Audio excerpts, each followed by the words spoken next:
Dirty Moderate special debate coverage continues tonight with what I believe will be the final debate before the Iowa Caucuses on January 15th. 4 left standing. Vivek Ramaswamy, Ron DeSantis, Nikki Haley, and Christie are in Tuscaloosa moments from now to hash out what is clearly going to still be the Donald Trump Republican Party. Nonetheless, humor or not, we will be live tweeting. We will comment, as always, bringing you our insights, our coverage, our bashing, our takedowns, and, of course, our truth. So, without any further ado, it's GOP debate time. Let's go to Tuscaloosa.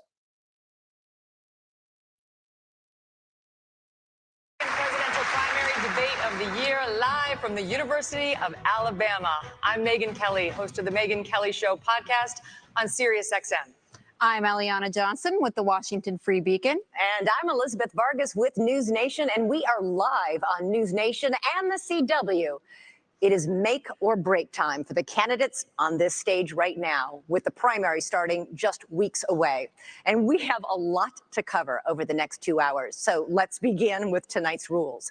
Candidates will have 90 seconds to answer questions, 60 seconds to give a rebuttal at the moderator's discretion. You will all see the timing lights that will indicate when time is up and it's time to stop talking.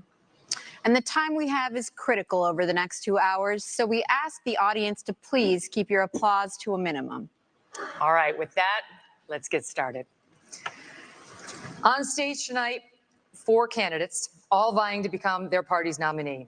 And given the state of affairs in our political system right now, one of you might very well do it. Even many Democrats now admit that President Biden is a weak candidate, just as many Republicans acknowledge that former President Donald Trump's multiple legal troubles could imperil his quest for a second term, all of which means one of you could wind up the leader of the free world. Having said that, Mr. Trump is nearly 50 points ahead of all of you in the national polls, 29 points ahead in Iowa, where the GOP caucuses are less than 6 weeks away. And so, as Republicans get ready to vote on whether any of you might be preferable to Mr. Trump, we begin with the question of electability. Governor DeSantis, your campaign and its super PAC have spent the most money, had the most high net worth donors, and had a wave of momentum coming into this race after your big re-election win in Florida. You were seen by many as the candidate most likely to consolidate the non-Trump field. But here we are, a month out from the first real votes, and you haven't managed to do it. In fact, Nikki Haley is beating you in New Hampshire and South Carolina now, and closing in on you in Iowa, not to mention Trump, who is not only dominating in the early states, but is beating you in Florida by over 30 points. Is it fair to say, as Senator Tim Scott did when he dropped out, that voters are telling you not no, but not now? So we have a great idea in America that the voters actually make these decisions, not pundits or pollsters. I'm sick of hearing about these polls because I remember those polls in November of 2022. They said there was going to be a big red wave. It was going to be monumental, and that crashed and burned. The one place it didn't crash and burn was in the state of Florida. They weren't predicting that I would win the way I did, and I won the greatest Republican victory in the history of the state of Florida. I'm looking forward to Iowa and New Hampshire. The voters are going to be able to speak, and we're going to earn this nomination. And here's what we need. I am sick of Republicans who are not willing to stand up and fight back against what the left is doing to this country. You've got to be willing to stand strong, and you've got to be willing to beat these people. I'm the only one running for president that has beaten these people on issue after issue. We beat the teachers' unions when we did school choice. We beat Fauci on COVID. We beat George Soros when we removed 2 of his radical district attorneys. We beat the Democrats on election integrity. I have delivered results. That's what we need for this country. And you have other candidates up here like Nikki Haley. She caves anytime the left comes after her, anytime the media comes after her. I did a bill in Florida to stop the gender mutilation of minors. It's child abuse and it's wrong. She opposes that bill. She thinks it's fine and the law shouldn't get involved with it. If you're not willing to stand up for the kids, if you're not willing to stand up and say that it is wrong to mutilate these kids, then you're not going to fight for the people back home. I will fight for you and I will win for you. Ambassador Haley, You left government service in 2018 with just $100,000 in the bank. 5 years later, you're reportedly worth $8 million, thanks to lucrative corporate speeches and board memberships like you had with Boeing. Weeks ago, you met with Wall Street heavyweights, including leaders from JP Morgan, Goldman Sachs, and BlackRock. Several other billionaire investors are reportedly ready to endorse you, or recently have, all of which comes with expectations. Aren't you too tight with the banks and the billionaires to win over the GOP's working class base, which mostly wants to break the system, not elect someone beholden to it? Well, thank you. It's great to be here. You know, first I'll tell you, just to respond to Ron, he continues to lie about my record. I actually said his Don't Say Gay bill didn't go far enough because it only talked about gender until the 3rd grade. And I said it shouldn't be done at all, that's for parents to talk about. It shouldn't be talked about with schools. In reference to donors coming on board, look, we will take support from anybody we can take support from. But I have been a conservative fighter all my life. I was a Tea Party candidate when I became governor. We opposed every single corporate bailout we possibly could. We passed tort reform. We passed one of the toughest illegal immigration laws in the country. We passed pro-life bills. We moved in unemployment from 11% to 3%. We took on the unions and we took on Obama when it came to the unions, the Syrian refugees, and everything in between. And so I've had a fight. And so as much as Ron says that, that's not true. But when it comes to these corporate people that want to suddenly support us, we'll take it. But I don't ask them what their policies are. They ask me what my policies are. And I tell them what it is. Sometimes they agree with me, sometimes they don't. Some don't like how tough I am on China. Some don't like the fact that I've signed pro-life bills. Some don't like the fact that I may oppose corporate bailouts. That doesn't matter. That's who I am. And that's why the most conservative grassroots group in the country, Americans for Prosperity, endorsed me last week. Well, because he didn't respond to the criticism. It wasn't about the Parents' Rights and Education bill. It was about prohibiting sex change operations on minors. They do puberty blockers. These are irreversible. Talk to Chloe Cole. She went through this. Now she's an adult. She's warning against it. She may never be able to have kids again.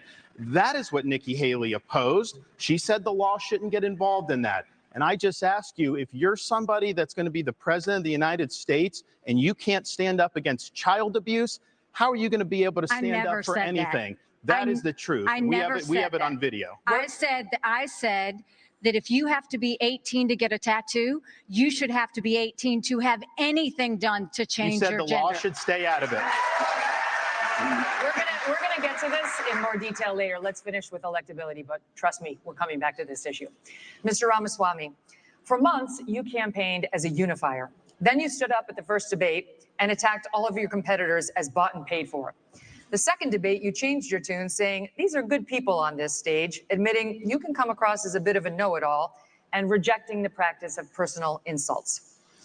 By debate number 3, you called Nikki Haley corrupt, accused Ron DeSantis of wearing high heels, and told Ambassador Haley she should keep a closer eye on her daughter. Can you see how this has led some to conclude you are not, in fact, a unifier, and to question your authenticity? Megyn, I think there's a time and place for everything. We need somebody in the White House who absolutely is going to be a fighter when it counts. And I did say that there were some good people on that stage in that third debate. Doug Burgum was on that stage at that time. And I'll say that jokingly. Ron DeSantis is a good person, too. I want to go back, though, to Nikki Haley's comment from earlier that she is somehow not responding to the will of these donors. Nikki, you were bankrupt when you left the UN. After you left the UN, you became a military contractor. You actually started joining service on the board of Boeing, whose back you scratched for a very long time, and then gave foreign multinational speeches like Hillary Clinton is. And now you're a multimillionaire. That math does not add up. It adds up to the fact that you are corrupt. And when I said they were bought and paid for, I meant the Republican establishment, not the Democratic establishment. Now you have Reid Hoffman, the person who's effectively George Soros Jr., funding lawsuits across this country against Donald Trump to keep him off the ballot, funding left-wing causes. We discovered this week that he is one of Nikki Haley's largest supporters.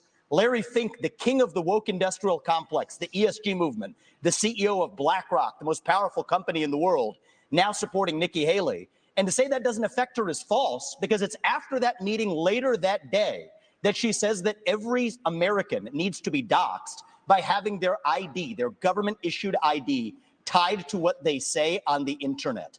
So I think that this is far more corrupt than I even imagined when I entered politics. But I will say this. It is going to take a leader from the outside with fresh legs from the next generation to unite this country. Not the broken politicians who are puppets of the puppet masters, but the actual people in this country. Thomas Jefferson was 33 when he wrote the Declaration of Independence. I think it's going to take somebody whose best days in life are still ahead to see a country whose best days are ahead of itself. And I think I can reach that next generation better than anybody else in this race. Thank you. Response. Megan. First of all, we weren't bankrupt when I left the UN. We're people of service. My husband is in the military, and I served our country as UN ambassador and governor. It may be bankrupt to him, but it certainly wasn't bankrupt to us. Secondly, I did serve on the board of Boeing. I did a lot of work with Boeing when I was governor. They were a great partner to me. I served for 10 months.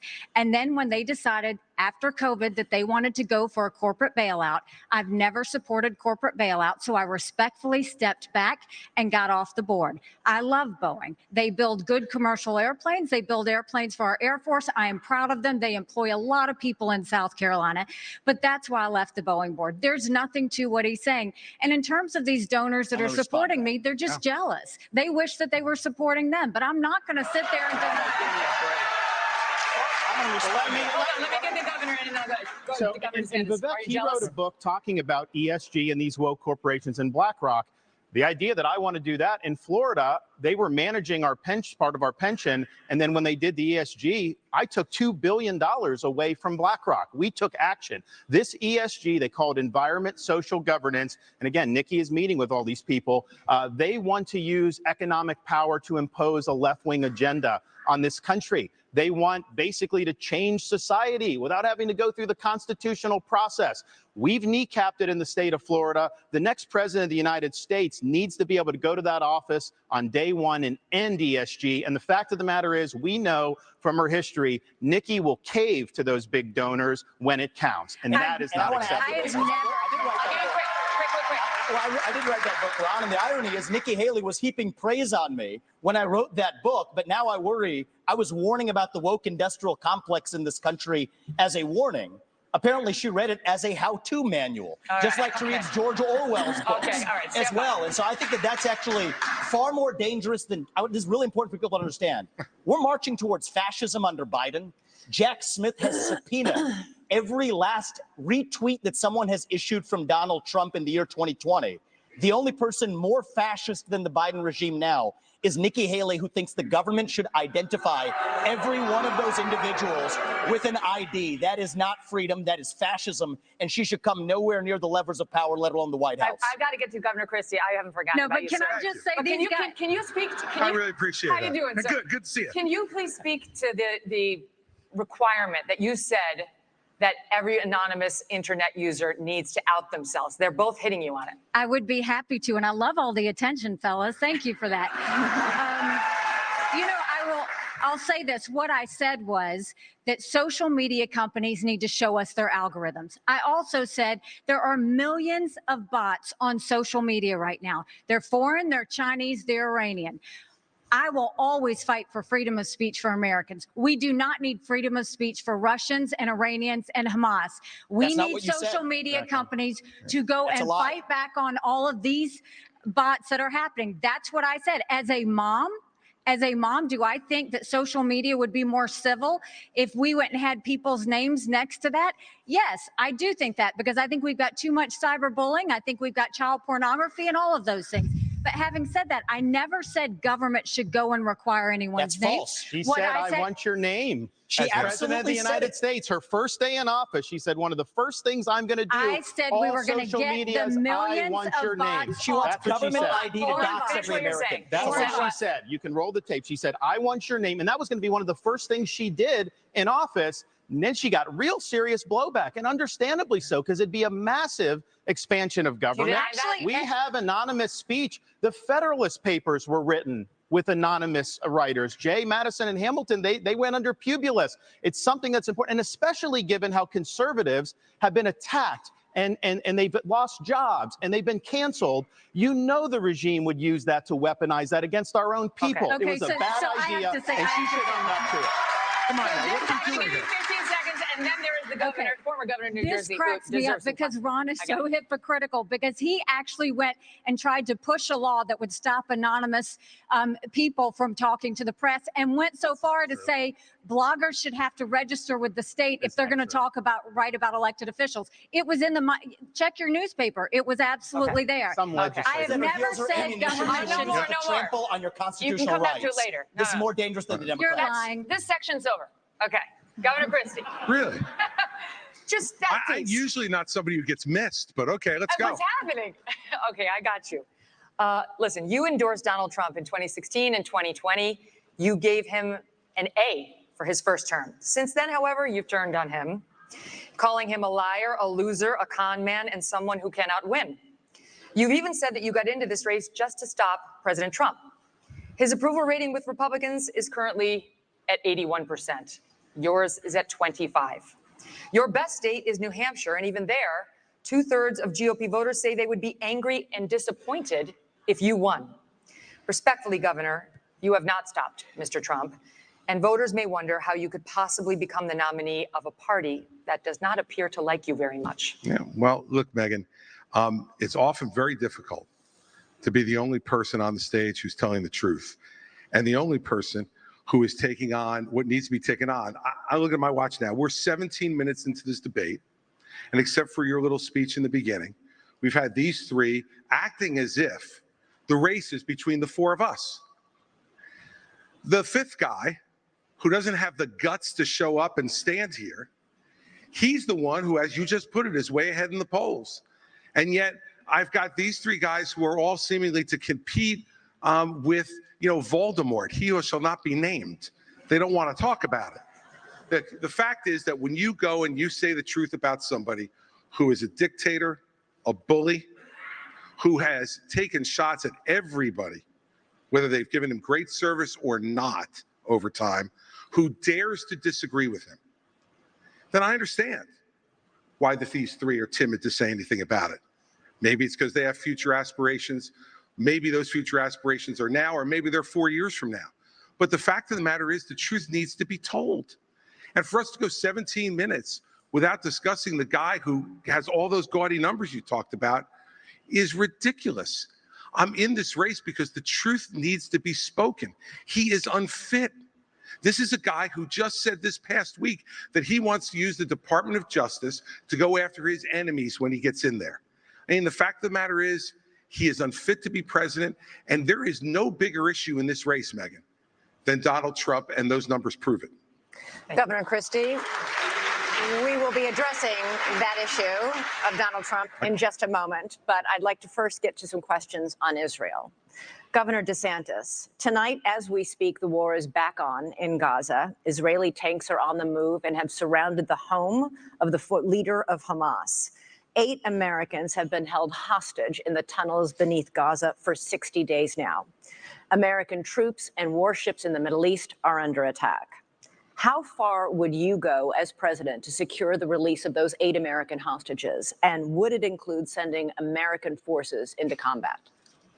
We have to look out for our people. When there are hostages, Commander in Chief, you have to do whatever you can to get them done. But the overall issue with this is this administration is trying to hobble Israel from being able to defend itself. They have a right to eliminate Hamas and win a total and complete victory so that they never have to deal with this again. Hamas wants nothing less than a second Holocaust. They would wipe off every single Jew off the map. They would destroy the state of Israel if we could. Joe Biden will say they support Israel, and then they do nothing but try to kneecap them every step of the way. You should not try to direct their war effort. We should work together with them so that they can bring Hamas to heel. Look, I served in Iraq back in the day. I'm the only one running for president that served in the military. I understand that part of the world. It's not the best part of the world. We do have troops there that Biden is leaving basically as sitting ducks. And you have the Iranians that are attacking these troops, and he's responding with basically pinpricks. If you harm an American service member, you're going to have hell to pay when I'm president. We are not going to let our troops be sitting ducks. We also need to look at what's the underlying problem here. Iran Biden is doing nothing to bring Iran to account. You got to turn the screws on them. Don't let them have any oil revenue. The money they get, they send to Hamas, they send to Hezbollah, and they foment jihad throughout the Middle East. So Biden has empowered Iran just like he's empowered other adversaries.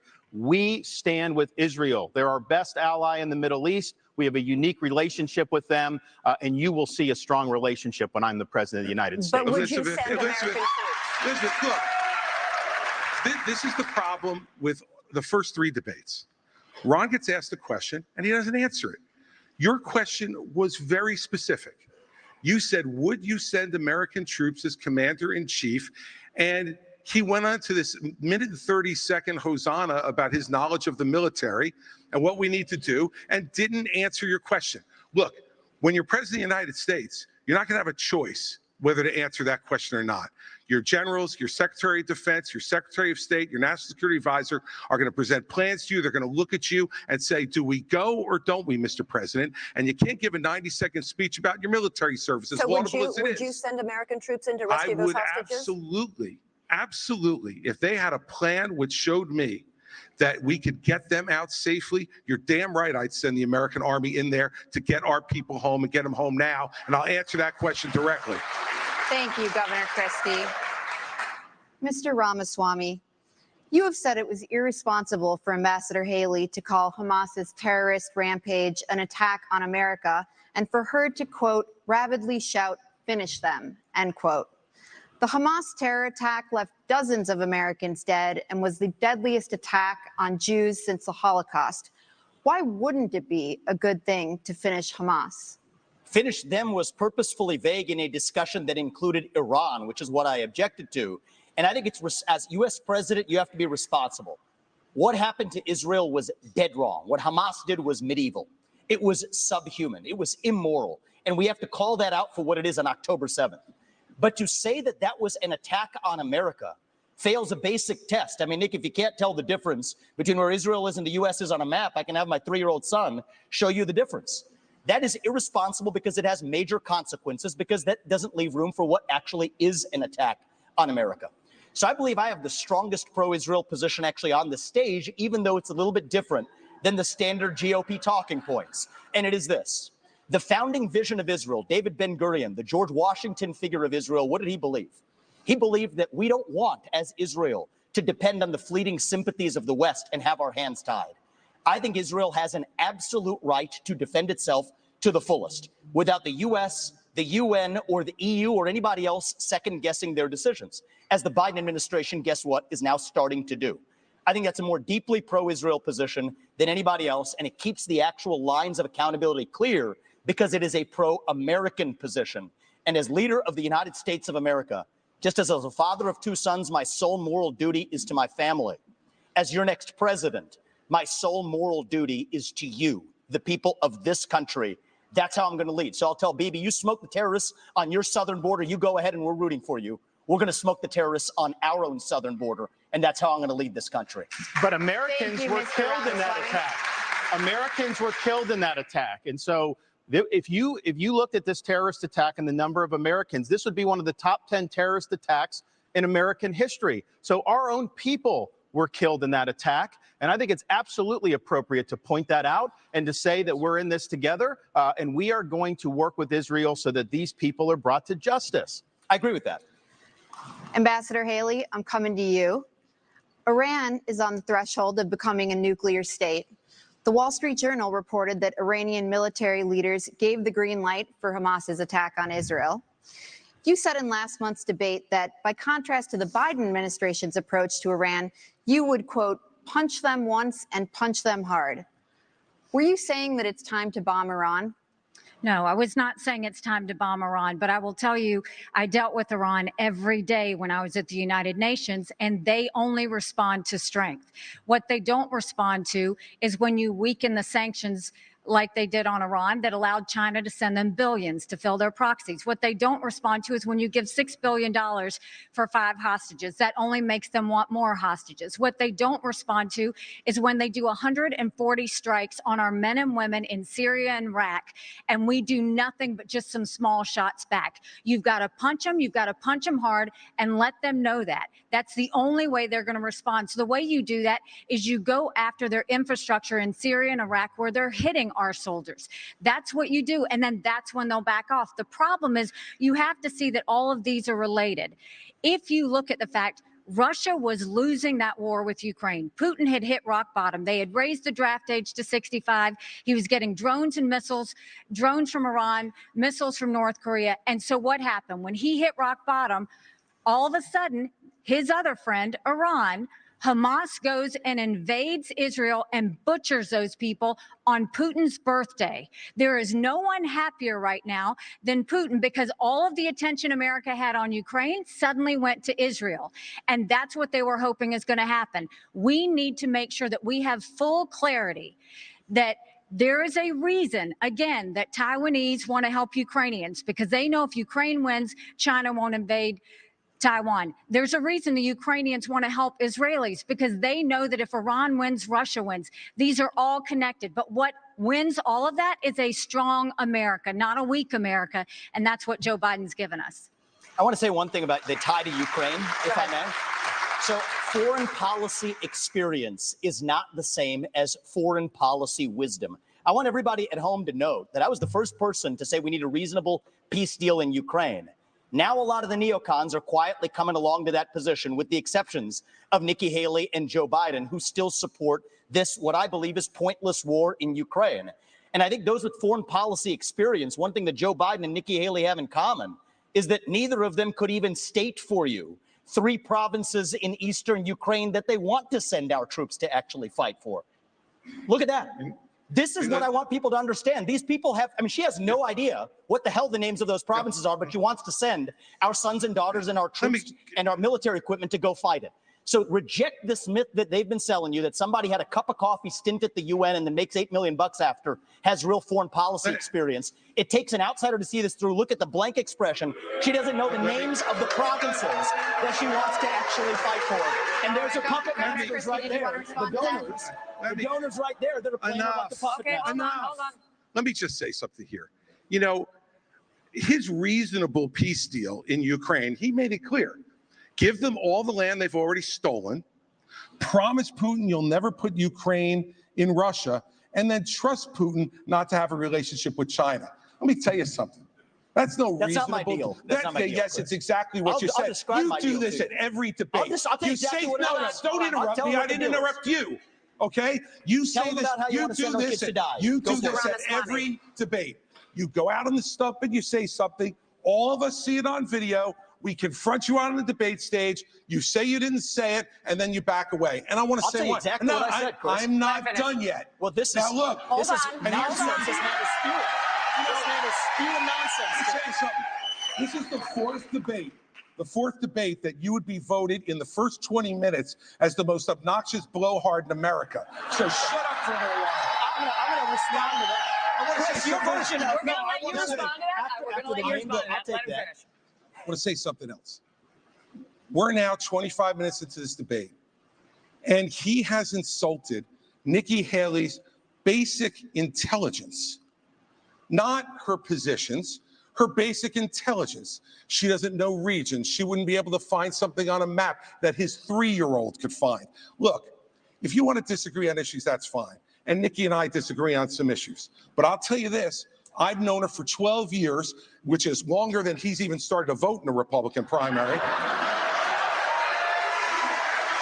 And while we disagree about some issues and we disagree about who should be president of the United States, what we don't disagree on is this is a smart, accomplished woman. You should stop insulting her. So I'm going to take this. I'm going to take several times over.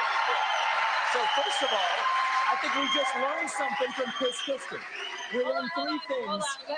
We learned 3 things right there. First of all, Christie also doesn't know what provinces in eastern Ukraine he actually wants us to fight for. Chris, your version of foreign policy experience was closing a bridge from New Jersey to New York. Yeah. So do everybody a favor, just walk yourself off that stage, enjoy a nice meal, and get the hell out of this race. Let me tell you. When it comes to Nikki, I think if you're going to actually send your sons and daughters to go die in somebody else's war, Hold on. excuse me, Chris, I'm speaking, and I'm not done yet. I haven't heard the time when you aren't and we're going to be speaking. done. So listen up to this, is if these people want to send your sons and daughters to go die in Ukraine, they've been arguing for it for a year. $200 billion of our taxpayer money sent over. Neither of them could even name for you the provinces that they actually want to protect. And this is the people who have been touting their so-called foreign policy experience. It is intellectual fraud. These people are lying to you, the same people who told you about weapons and mass destruction in Iraq to justify that invasion didn't know the first thing about it, yet they sent thousands of our sons and daughters to go die. The same people who told you the same in Afghanistan, where the Taliban is still in charge 20 years later. $7 trillion of our national debt due to these toxic neocons. You can put lipstick on a Dick Cheney, it is still a fascist neocon. Thank you, and you Mr. gotta see that Ramaswamy. today. Thank you, It's Mr. Dick Cheney Ramaswamy. all over again in this party. Thank you, Mr. Ramaswamy. 15 seconds. Name the provinces. Neither of you could even name the first thing about Eastern countries. I think we've had Luhansk and Crimea. Think Let about me, that. let me just, It's actually, Crimea is the wrong All right, answer. all right. The floor is Christie's. all right, let me just say this. You know, this is the kind of thing where he talks about experience. You know, I was the U.S. attorney in New Jersey when the terrorist attacks were launched against the United States in 2001. I brought the first two cases in this country against terrorists who tried to attack us again. And I know about the threat of terrorism and bullying in this country and around the world. And at that time, he was learning about the provinces in Ukraine, sitting with his smart-ass mouth at Harvard. That's what was going on.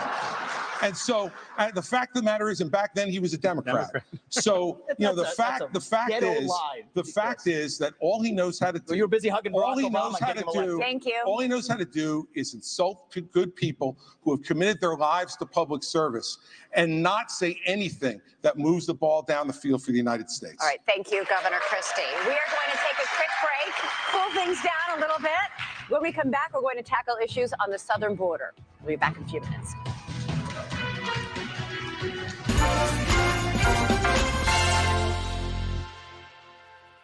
Here we want to have a rational discussion about what to do about what's going on. We had a horrible atrocity committed against Jews. I think that was a political act. It was designed. I mean, the people who promoted it were absolutely morally. I mean, there's no difference between them and bin Laden. Okay, the United States responded to bin Laden. We know how that played out.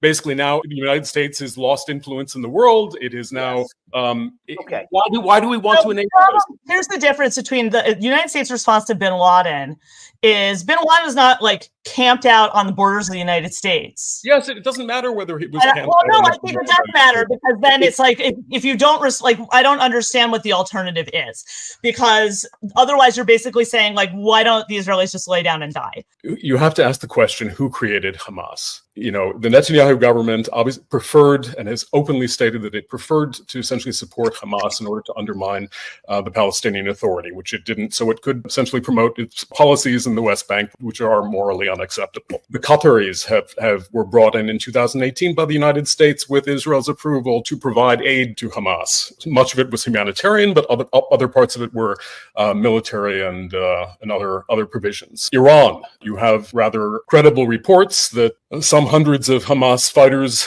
that participated in this atrocity were trained in Iran within the last year. How does this happen? Of course, they probably came through the Rafah crossing in Egypt, which means that there must have been multiple parties that understood this was going on. And the vaunted Israeli intelligence presumably has been distracted by all of the domestic conflict within Israel, which essentially, you know, in some ways is very similar to the 1973 attack. Israel is divided internally, and that division has caused vulnerability. So if you add up all these various states and the policies of the Netanyahu government, which have been essentially to preserve itself, Netanyahu has been, the things that he's done are, when it boils down to it, all enabling his own escape from being held accountable by the Israeli public for other actions which compromise the security of the Israeli state. So you have to put Israel's response to Hamas in that context. I think we're giving Hamas too much credit here. I'll leave it at that.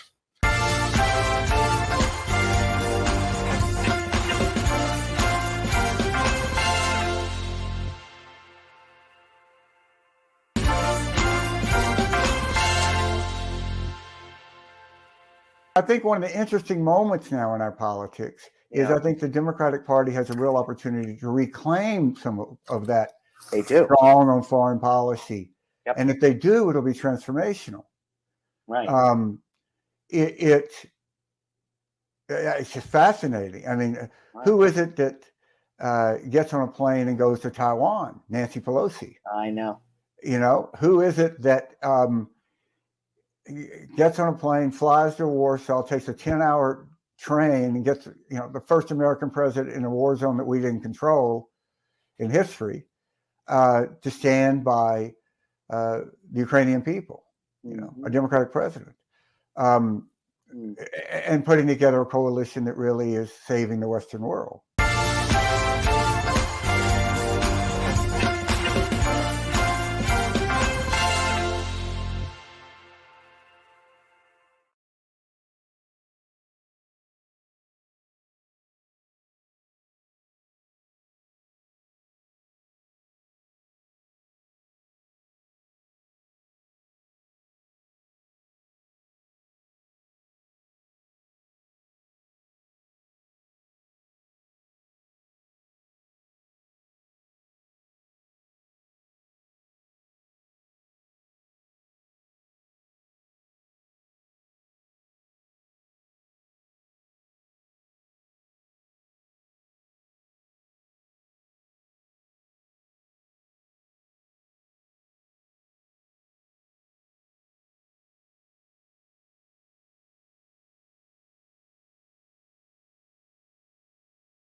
Welcome back to the Republican primary debate live on News Nation from Tuscaloosa, Alabama. We are now going to go to the crisis on the southern border.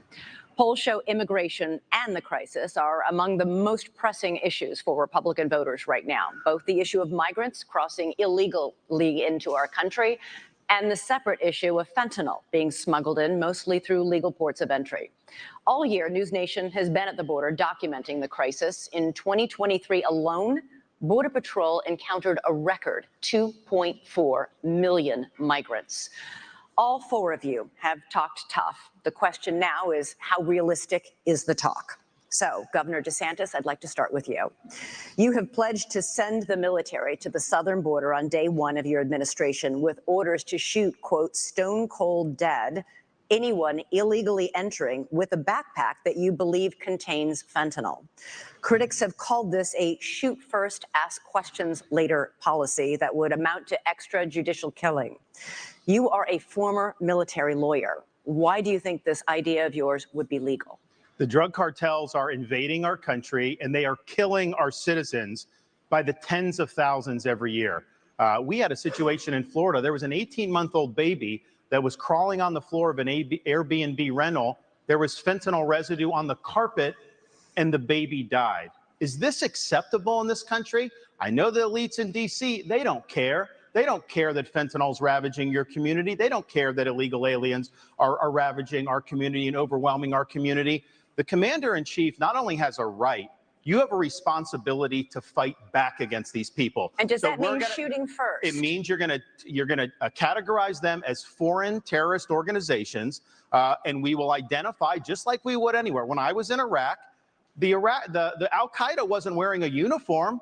You'd see anyone walking down the street, they all had man dresses on. You didn't know if someone had a bomb, an IED attached or not. And so you had to make a judgment based on intelligence, based on positive identification. But we're going to be able to get the intelligence on these cartel people. And here's the thing. If we had a wall across the southern border, which I support, this would not have happened. We need to build a wall across the southern border. I'll get it done, and Mexico is supposed to pay for it. Remember, here's how you do that. I'm going to have fees on remittances from foreign workers when they send the money back to foreign countries. We're going to tax it, and we're going to build a wall with that. So, yes, you should have had that. But we don't have it. I'm going to build it. But we have to lean in on this problem. I am not going to sit there and allow mothers to lose more kids because of fentanyl overdose. I am not going to sit there and let sex trafficking go unabated or human trafficking go unabated. There's going to be a new sheriff in town, and these drug cartels better buckle up. Thank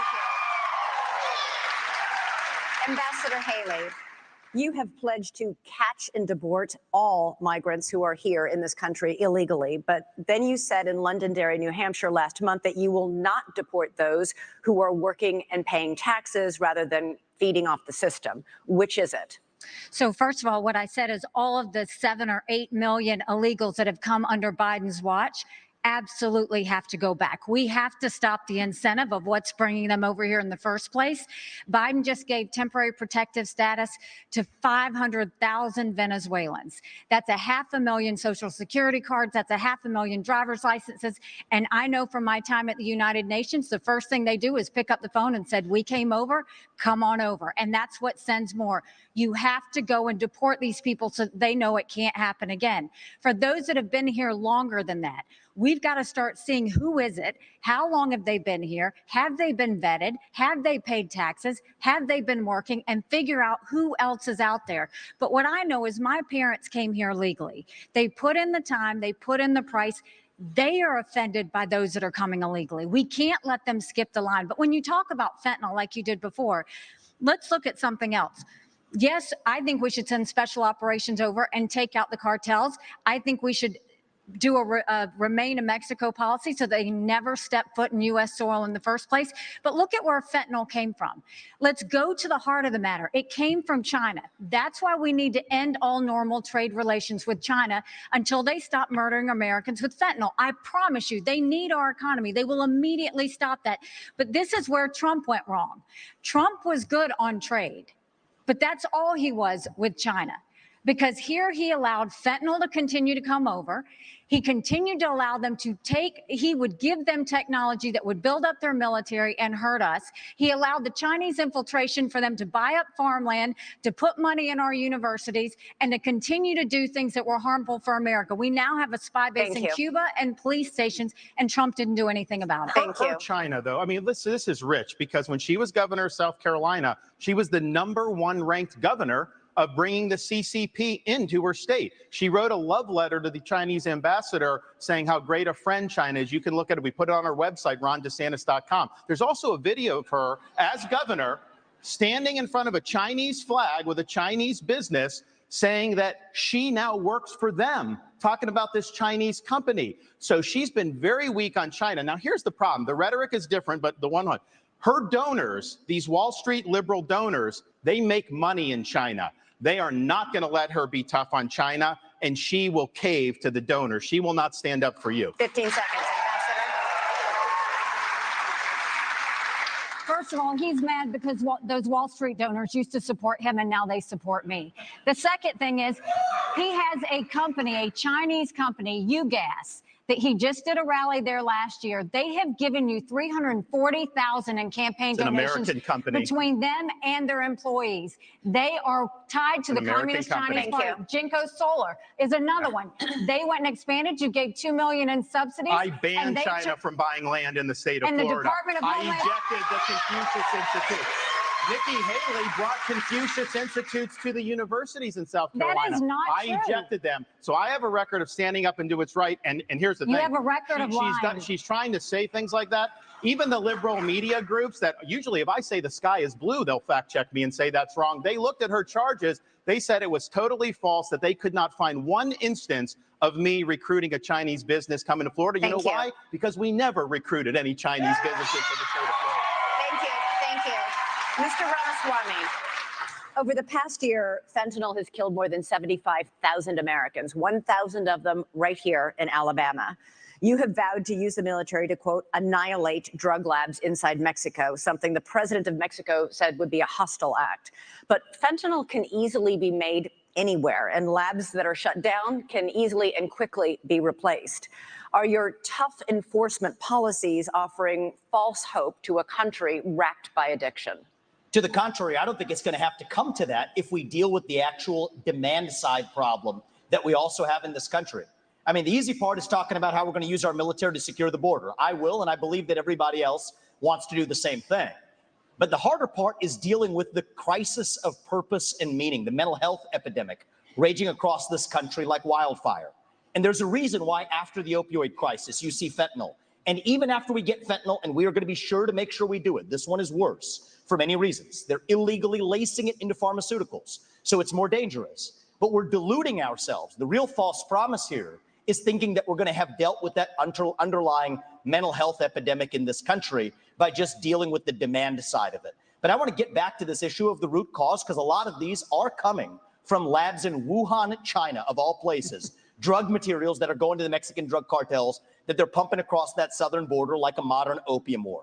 I think it is going to take a U.S. president that's going to have a very different conversation with Xi Jinping than what Joe Biden just had in California.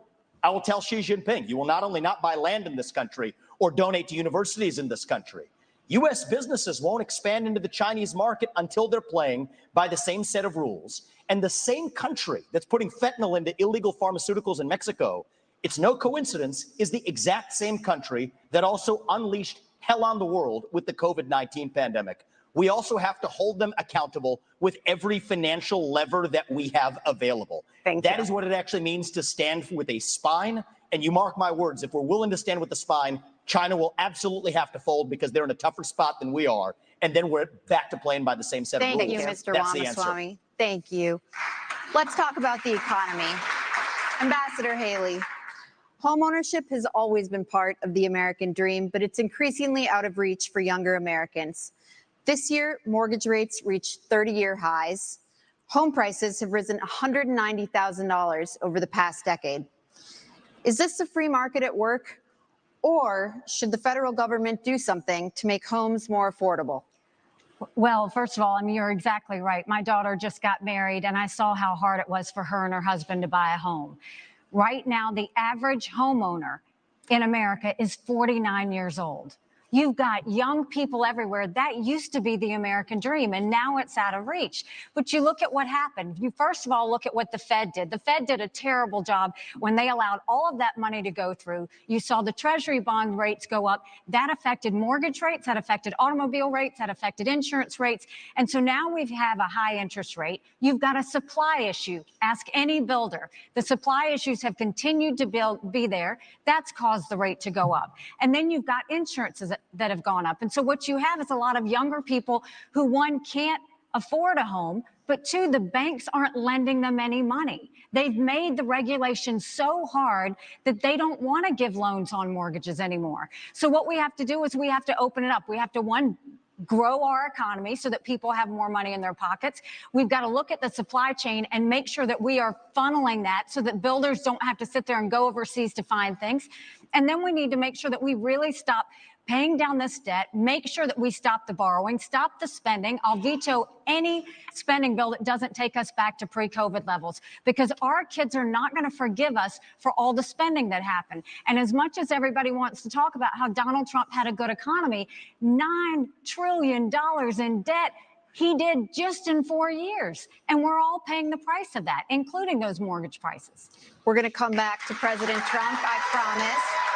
Governor DeSantis, the latest News Nation Decision Desk poll found that inflation tops the worries of American voters. 61% say they're very concerned, and the working class is hardest hit. Economists say this was fueled by a glut of federal spending. The Biden administration has added $6 trillion to the national debt so far, but President Trump wasn't exactly a penny pincher. His administration added $7.8 trillion.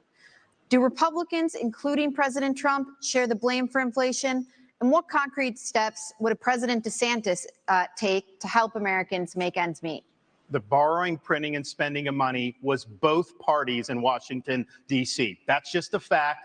These Republicans in Washington have spent. It's driven your prices higher, and it's driven your interest rates to the point where you can't afford. I met a young fella in Iowa. He had graduated college a couple years ago, and he's like, Governor, I don't have a chance. I'm gainfully employed. He's like, I have no chance to afford a home and start a family. That is taking the American dream away from people. So we're going to get the inflation down. We're going to get the interest rates down. We are going to reduce spending, and I will be willing to veto, and I vetoed a lot as governor of Florida, and we'll do that. We're also going to open up all of our domestic energy for production, lower your gas prices, lower the price of fuel. That's going to help the economy. It also help jobs, and we'll do it. But, you know, another thing that's burdening young people are these student loans. Now, I don't support having a truck driver having to pay a student loan for someone that got a degree in gender studies. That is wrong. We should not have taxpayers do that. What I'm going to do, though, is I'm going to get to the root cause of the problem. These student loans are going to be backed by the universities because they need to have an incentive to produce gainful employment for people. They should not be indulging in ideological studies. They should be focusing on things that work. And we're going to take some of this money and we're going to move it to actual vocational training. In Florida, we doubled apprenticeships. We have more truck drivers. These are in-demand skills. Don't let anybody tell you that the only way you can be successful is through a 4-year brick and ivy degree. That's one way you can be. It's not the only way. And we're going to fix that problem in the United States of America. Mr. Ramaswamy, you praised cryptocurrency like Bitcoin as an opt-out from our, quote, broken financial architecture, and you oppose efforts to regulate it.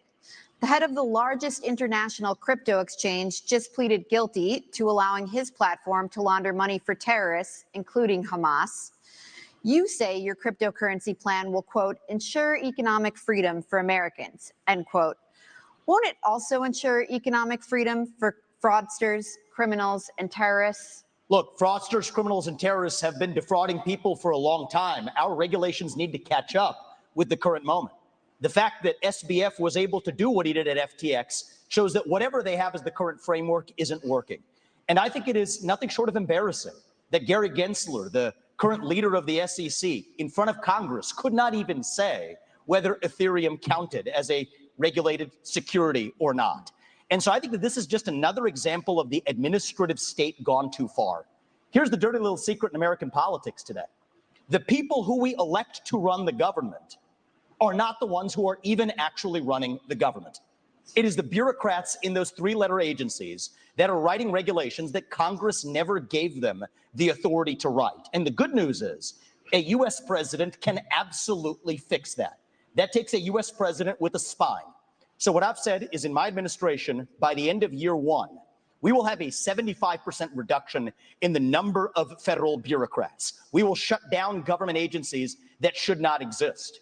We will rescind any regulation that fails the test of West Virginia versus EPA, which is the most important Supreme Court case of our lifetime, that said if Congress didn't delegate that to an administrative agency, then it's unconstitutional. These are seismic changes. These are big changes that the next president can deliver without asking Congress for permission or for forgiveness. And I want people to understand that distinction, because people have been sold myths by politicians for a long time saying, I'm going to work with Congress to do this or that. Much of what you've heard on the stage from the other politicians fit that description. They need Congress. The things that I'm promising you, this is what the leader of the executive branch gets to do under Article 2 of the Constitution. Thank you, sir. Cut down the bureaucracy. That's how we grow our economy and put the Federal Reserve in its place. This is part of the crypto discussion. No. 90% Mr. headcount Ramaswamy, reduction at the Fed. You're out of time. 15 seconds, Governor DeSantis. So one of the dangers that we're going to face, Biden wants, is a central bank digital currency. They want to get rid of cash, crypto. They want to force you to do that. They'll take away your privacy. They will absolutely regulate your purchases. On day 1 as president, we take the idea of central bank digital currency and we throw it in the trash can. It'll be dead on arrival. I agree with that. Gotta get a break. I have a whole second hour to get to. It's exciting. And when we come back, we got a big subject. Huge, you might even say, Donald Trump. Stay tuned.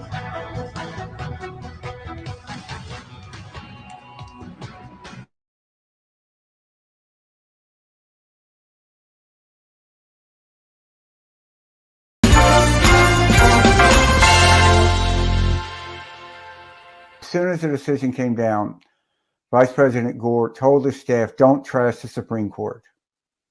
That's more important than this election. Mm-hmm. Which, you know, I've won elections, I've lost elections.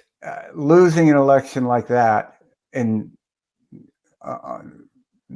can't lose a closer election. I mean, right. 537 votes in Florida. And the Supreme Court. And the anger and bitterness and exhaustion that you have that would push you to saying something intemperate is really extraordinary that he was able to put what he saw correctly as the interests of the country above that. Mm-hmm. And it was really a heroic moment. I think one of the interesting moments now in our politics is I think the Democratic Party has a real opportunity to reclaim some of that. They do. Strong on foreign policy. Yep. And if they do, it'll be transformational. Right. It's just fascinating. I mean, who is it that gets on a plane and goes to Taiwan? Nancy Pelosi. I know. You know, who is it that gets on a plane, flies to Warsaw, takes a 10-hour train, and gets, you know, the first American president in a war zone that we didn't control in history, to stand by the Ukrainian people, you know, a Democratic president, and putting together a coalition that really is saving the Western world. My dad was an FBI agent in Manhattan when the war broke out. There's a guy from Mississippi who went to, you know, Ole Miss Law School. This is when all FBI agents had to be lawyers or accountants. They may still be, I don't know. Yeah. Having the time of his life, sort of chasing would-be German spies and going to the theater every night. And that order came down to round up Asian Americans. And he did it for a day, and then he quit. And enlisted in the Navy, spent 3 years fighting in the South Pacific, 28 island landings, and never regretted it. Lost a lot of friends, never regretted it. And, you know, he didn't talk about the war much, like so many of those guys. Yeah. But he told me, you know, one thing. He says, you know, you can always say no.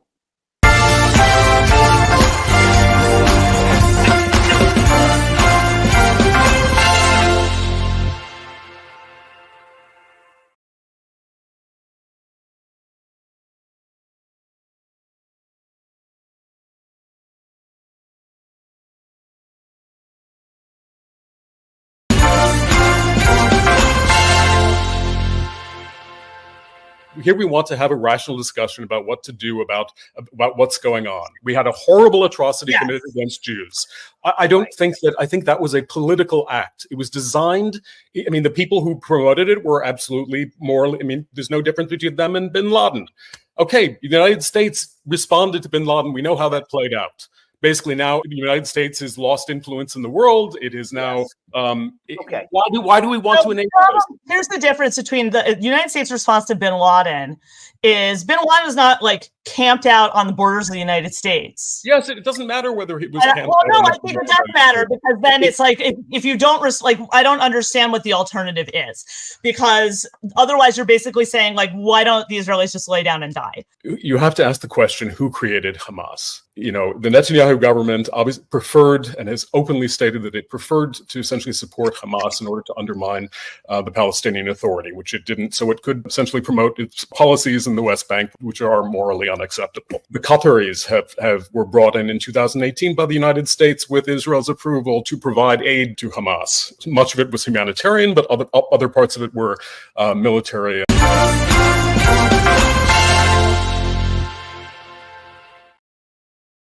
Welcome back, everyone. So you've all spent a lot of time criticizing each other on this stage, as Governor Christie pointed out, and less so for most of you on the front runner in this race, Donald Trump.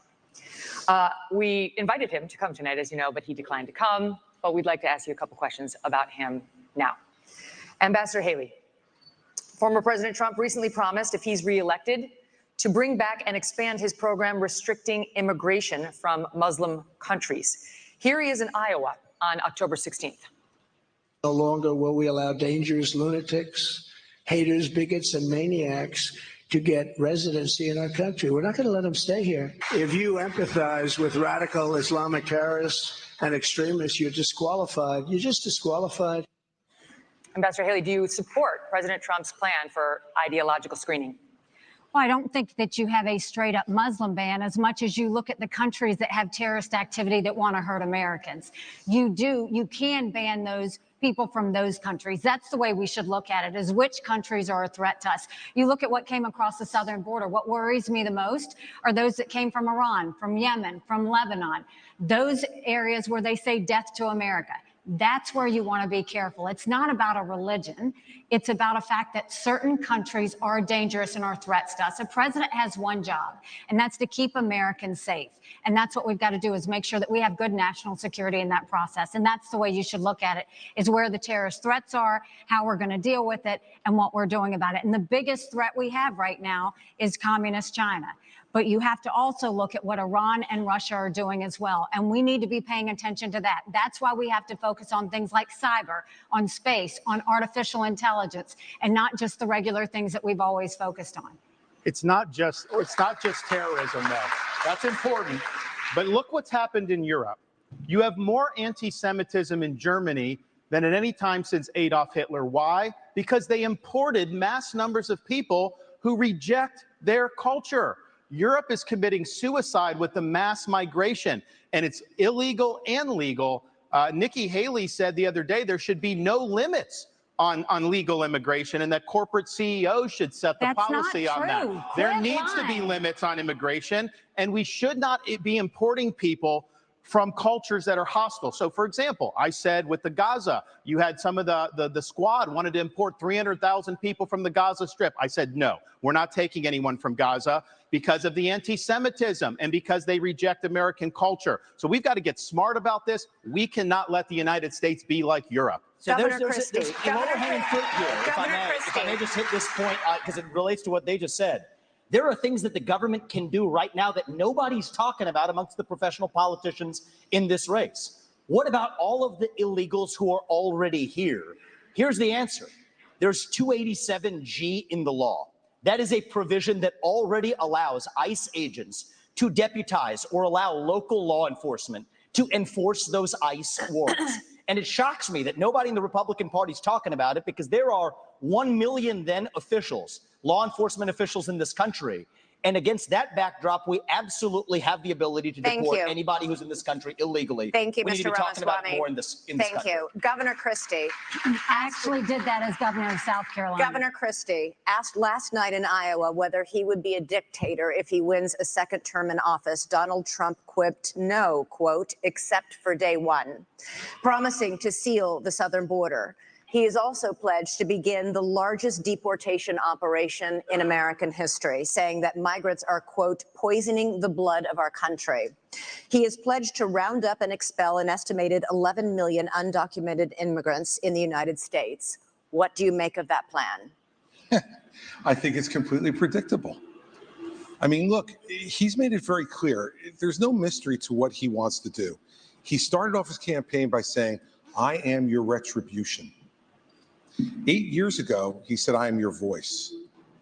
This is an angry, bitter man who now wants to be back as president because he wants to exact retribution on anyone who has disagreed with him, anyone who has tried to hold him to account for his own conduct.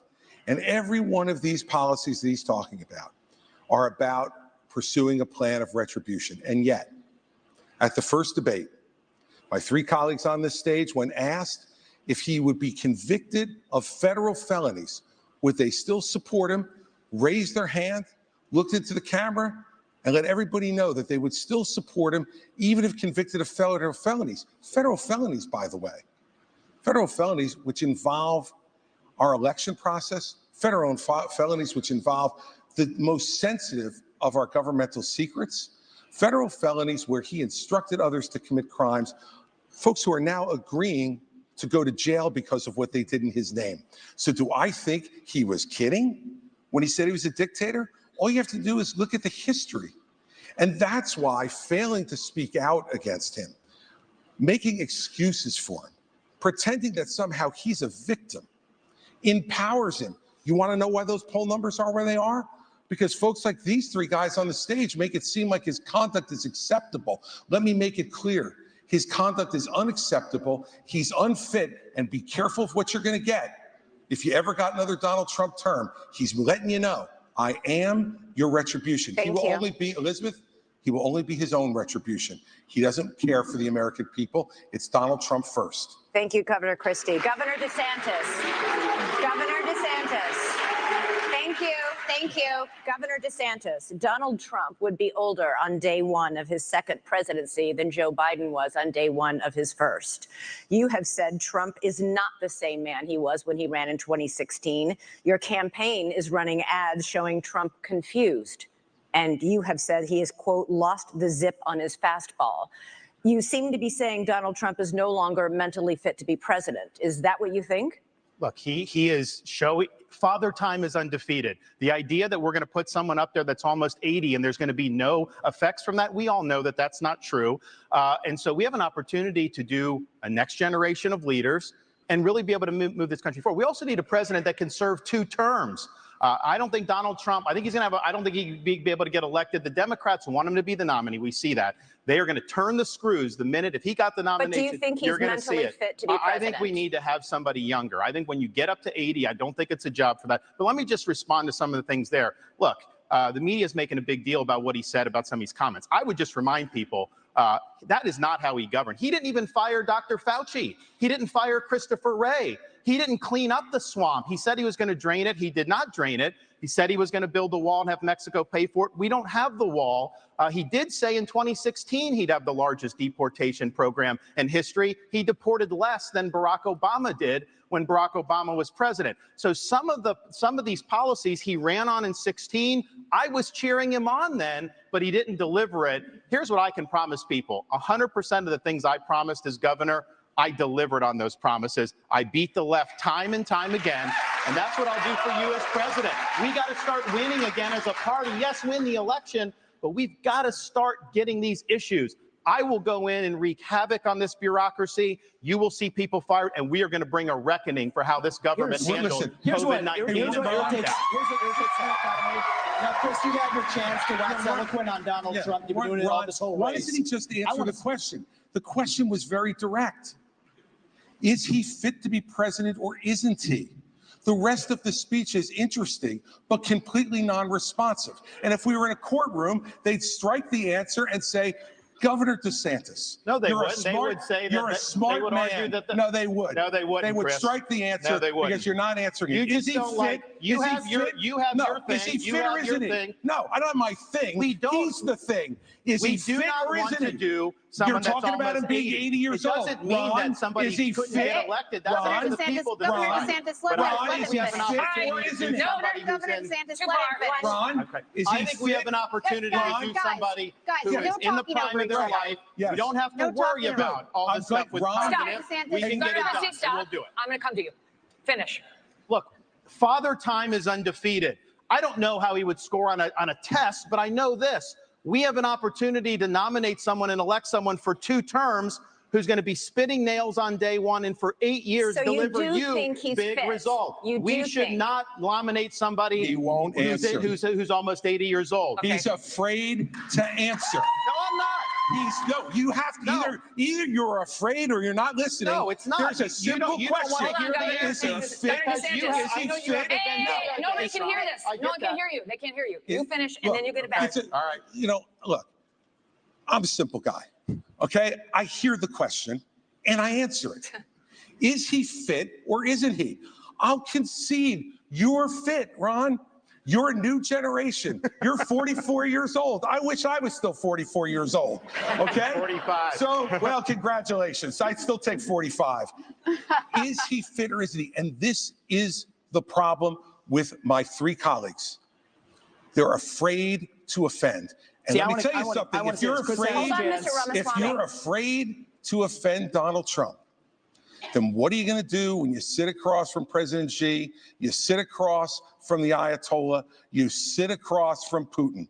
You have to be willing to offend with the truth and answer the question. Fit or unfit? Listen. I promised Ron DeSantis a minute and not a full minute. I've got a second. It is not about offending. You can weigh in and then we're moving on. It's about pointing out, do you want to elect somebody who will be older than Biden was when he went in 2021?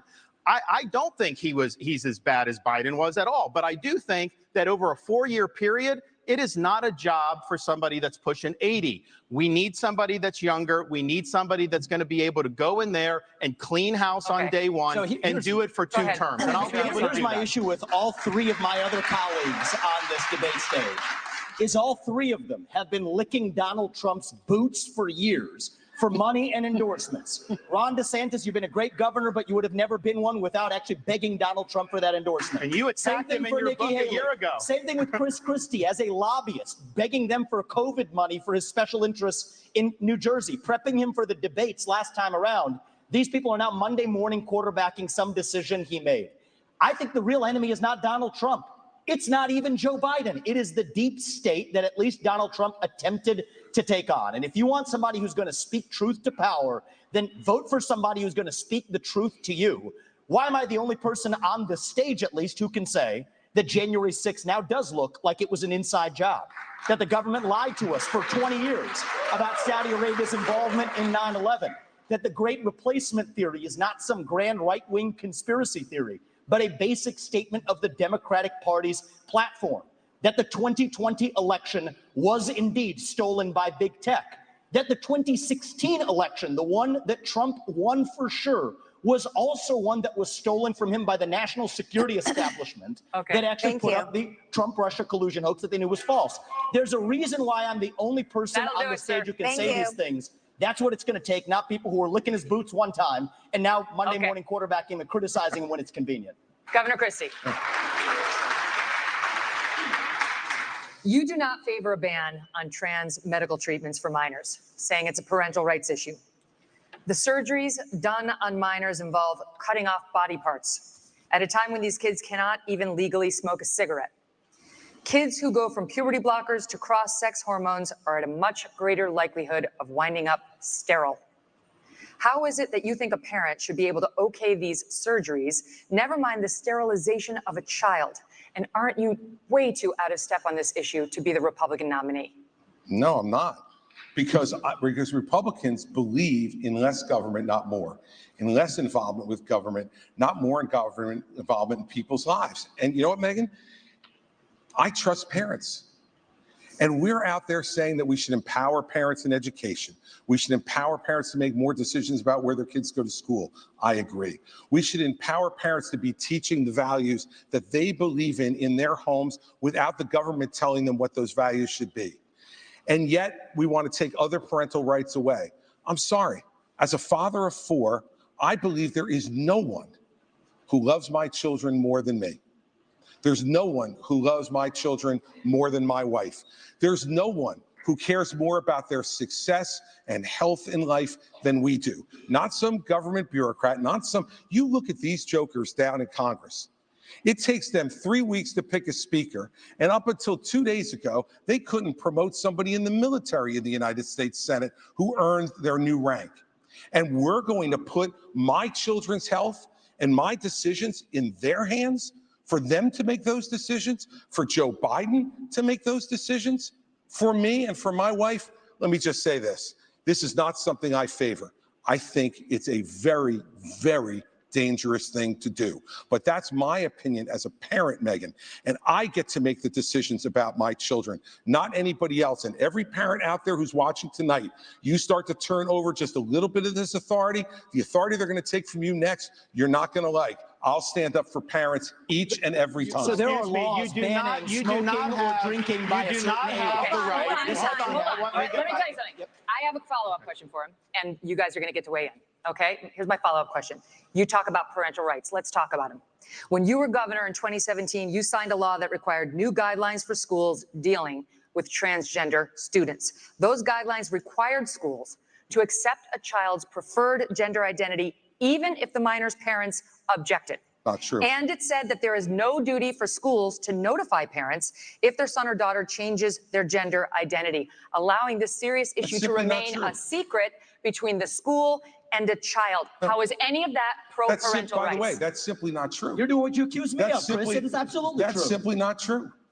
That's simply not true. That law was put into effect in 2018 and regulated in 2018 after I was out of office. You mandated the guidelines. No, we did not, Megan. We did not issue those guidelines, and you're wrong about that. Simply wrong. I have stood up each and every time. So I think if this is one issue that's disqualifying, it's this one. I stood up every single time for parents to be able to make the decisions for their minor children. But parents, every single time, parents should make those decisions. And by the way, you know what? Every once in a while, parents are going to make decisions that we disagree with.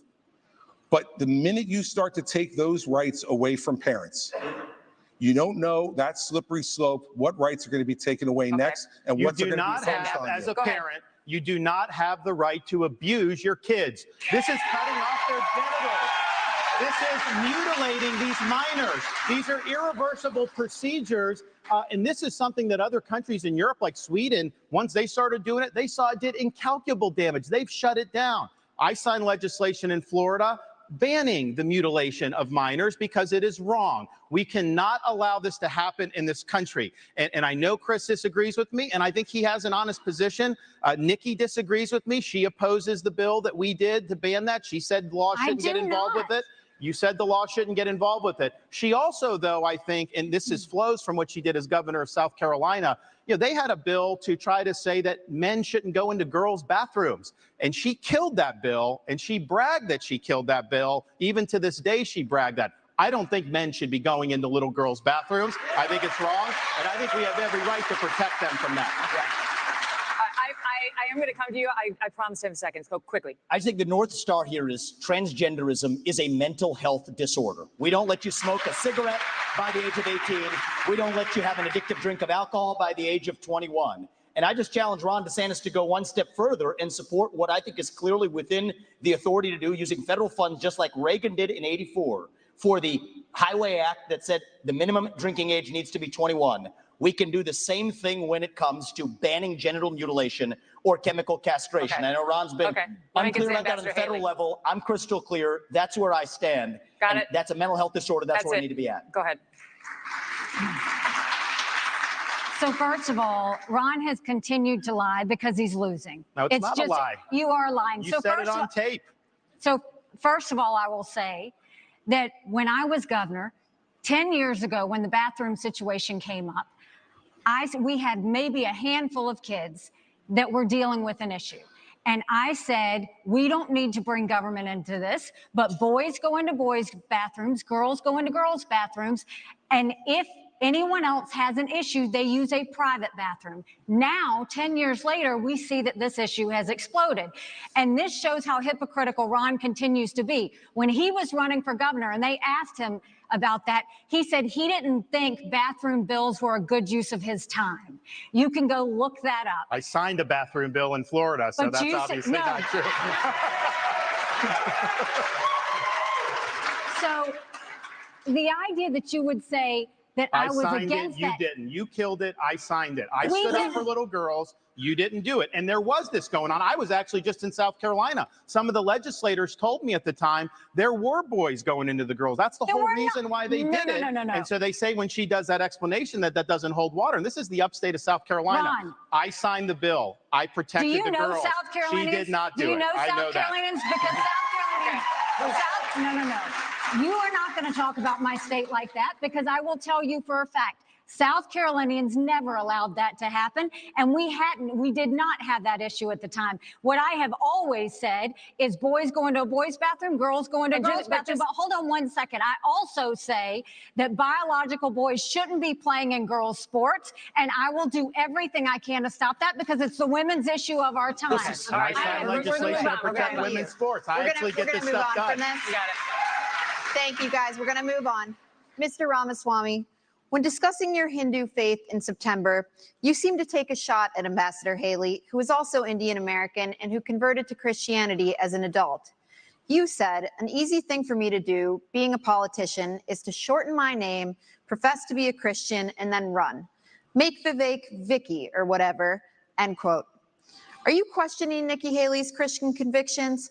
And why has your campaign made a point of referring to Ambassador Haley by her given first name, Nimarata, even though she's gone by Nikki for her whole life? Well, my whole deal is if Nikki Haley, of all people, should know how to pronounce my name correctly, the rest of the news media can learn it. My deal is I'll call her Nikki when she can say my own name right. That's our little fun side bet there. Here's what I will say is deeper. I don't question her faith, but I question her authenticity. And I think that's deeper here. We were just talking about the trans issue. This is a symptom of a deeper cancer in American life, identity politics. This new religion that says your race, your gender, and your sexuality are your identity. It is anti-American. It is meritocratic. It's anti-meritocratic, and it is dividing this country to a breaking point. And I've spoken about this to the left. My books are all about this. I've preached this to the left, but it's even worse when Republicans try to play the same game. We're talking about that trans issue. And Nikki Haley's campaign launch video sounded like a woke Dylan Mulvaney Bud Light ad talking about how she would kick in heels. At the first debate, she said that only a woman can get this job done. That's what she said. After the third debate, when I criticized Ronna McDaniel after 5 failed years of leadership of this party and criticized Nikki for her corrupt foreign dealings as a military contractor, she said that I have a woman problem. Nikki, I don't have a woman problem. You have a corruption problem. And I think that that's what people need to know. Nikki is corrupt. This is a woman who will send your kids to die so she can buy a bigger house. This is the problem. Using identity politics more effectively than Kamala Harris is a form of intellectual fraud. And it actually needs to end. There's our donor puppet masters wielding their puppet right up here tonight. This is how this game is played. The puppet masters put up their puppet, and I reject the use of identity politics in this party. It has been a cancer coming from the left, and I'm sick and tired of the double standards the people of this country are too. Having 2 X chromosomes does not immunize you from criticism. Thank you, sir. Thank you. Governor Haley, would you like to respond? No, it's not worth my time to respond to him. You have been using identity politics at every step. She knows it's true, and that's why she's actually Okay, sir, we're not going to give you a response to the question that was to you. Okay, we got to move on to this. Now, by arrangement with the Republican National Committee, we've got 2 questions for you about the Justice Department and our election system. Here's Tom Fitton with Judicial Watch. Governor Christie, this one's for you. President Trump and many of his supporters claim federal law enforcement agencies have abused his civil rights for the last 8 years by, among other things, spying on him and now prosecuting him while having treated Hillary Clinton and Joe Biden with kid gloves. A recent Gallup poll shows that Americans think more highly of the U.S. Postal Service than they do the FBI or Justice Department. What would you do as president to restore the faith of the American people in these agencies? Well, first off, I'm the only person on this stage who's actually done a job in the Department of Justice. I was the U.S. Attorney in New Jersey in the 5th largest office in this country, appointed by President Bush on September 10th, 2001. And it was an extraordinary time in this country to be on the front lines of fighting the greatest attack against our country since Pearl Harbor. And I'm proud of the 7 years I spent in the Justice Department. And one of the reasons I am is because I had an Attorney General when I came in named John Ashcroft. And John Ashcroft stood up and told each and every one of us our job was to do one thing, to make sure justice was done every day, regardless of partisanship, regardless of gender or race or any other consideration. And that's what we did for 7 years. And at a time when our country was at its greatest moment of danger in the last 40 years, we did exactly that. And there was not another domestic terrorist attack on this soil. So what I would do as president, having had that experience, and the only one who's had that experience, is to pick an attorney general who will absolutely do the same thing that John Ashcroft did, to pick U.S. attorneys who will only care about making sure that justice is done without regard to any other consideration but the facts that are presented and whether someone is guilty beyond a reasonable doubt and the government can prove it. We have had attorneys general like Eric Holder and Loretta Lynch and Jeff Sessions, and now our current attorney general, who have not met that standard. And the only way you restore people's faith in the justice system is to put someone like that in charge of the Justice Department, and then as president, to get the hell out of the way on anything that involves criminal investigations. If a president's involved in trying to do something and put their thumb on the scales, Donald Trump says he will do, that makes people much less likely to believe our justice system can be fair. Thank you. Thank you. Governor DeSantis, next one's for you. Back to Tom Fitton. Many Republicans are concerned about the legitimacy of elections. A federal judge just ruled that Pennsylvania must count undated mail-in ballots, and unlike Alabama, many states still don't require any identification to vote. What should states do now to increase election integrity and voter confidence for the 2024 election? Well, Tom, thanks for the question. Thanks for you guys doing Judicial Watch. It's really, really important. There's a lot of corruption in this government. You guys are doing a great job. What you should do for election integrity is do what we did in Florida. 20 years ago, Florida and elections was a joke. Everybody would laugh at it. I came in, I removed a couple supervisors from South Florida. We require voter ID universal, no Zucker bucks, no mass mail balloting, and no ballot harvesting. We even have an agency that prosecutes people for violating election laws. The result of that, in both 2020 and 2022, we counted millions and millions of votes on election night, produced the results, it was transparent, and everybody was happy. That is not happening throughout this country. But let me tell you this as the nominee. I think it's important. Not every state's where we need it to be. There is ballot harvesting in places like Nevada, all these places. I am not going to fight with one hand tied behind my back. I'm going to have organizations in all the swing states. If they're harvesting, we're harvesting. If they're Zuckerbucks, we're Zuckerbucks. We are going to exploit whatever the rules are. I favor changing the rules to be like Florida and some of the other states that have done a good job. But until then, we have to do that. And then just on the Justice Department and FBI.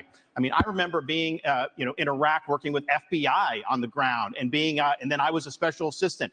I used to have such a high regard for these agencies. What they did to Donald Trump with the Russia collusion was one of the biggest abuses of power in the history of our country. These agencies need to be cleaned out.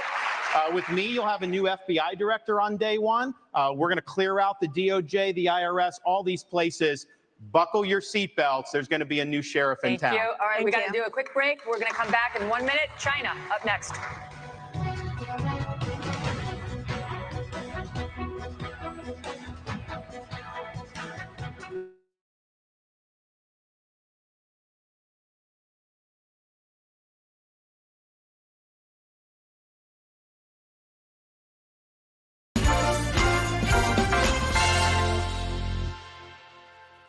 Here we want to have a rational discussion about what to do about what's going on. We had a horrible atrocity committed against Jews.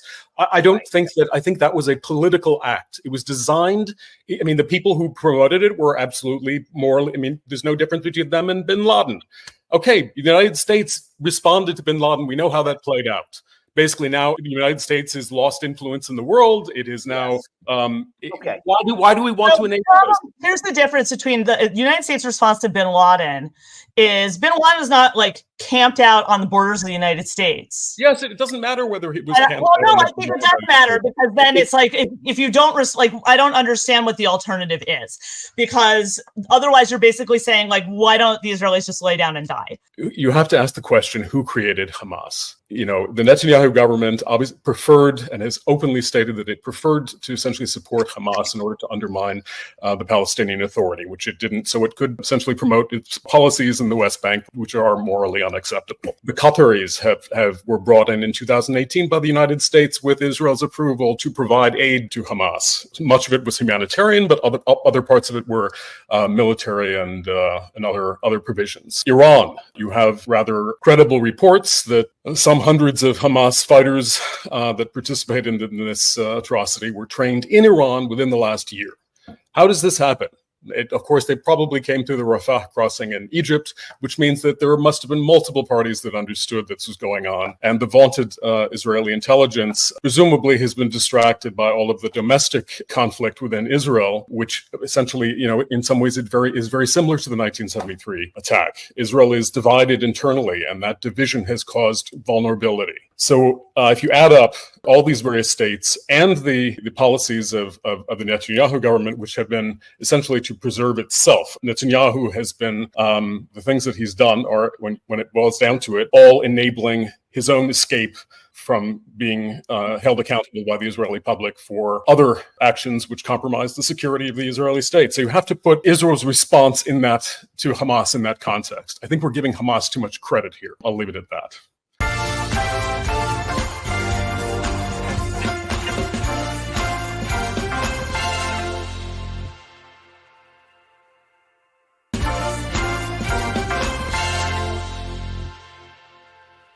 I think one of the interesting moments now in our politics is I think the Democratic Party has a real opportunity to reclaim some of that strong on foreign policy. Yep. And if they do, it'll be transformational. Right. It's just fascinating. I mean, who is it that gets on a plane and goes to Taiwan? Nancy Pelosi. I know. You know, who is it that gets on a plane, flies to Warsaw, takes a 10-hour train, and gets, you know, the first American president in a war zone that we didn't control in history, to stand by the Ukrainian people, you know, a Democratic president, and putting together a coalition that really is saving the Western world.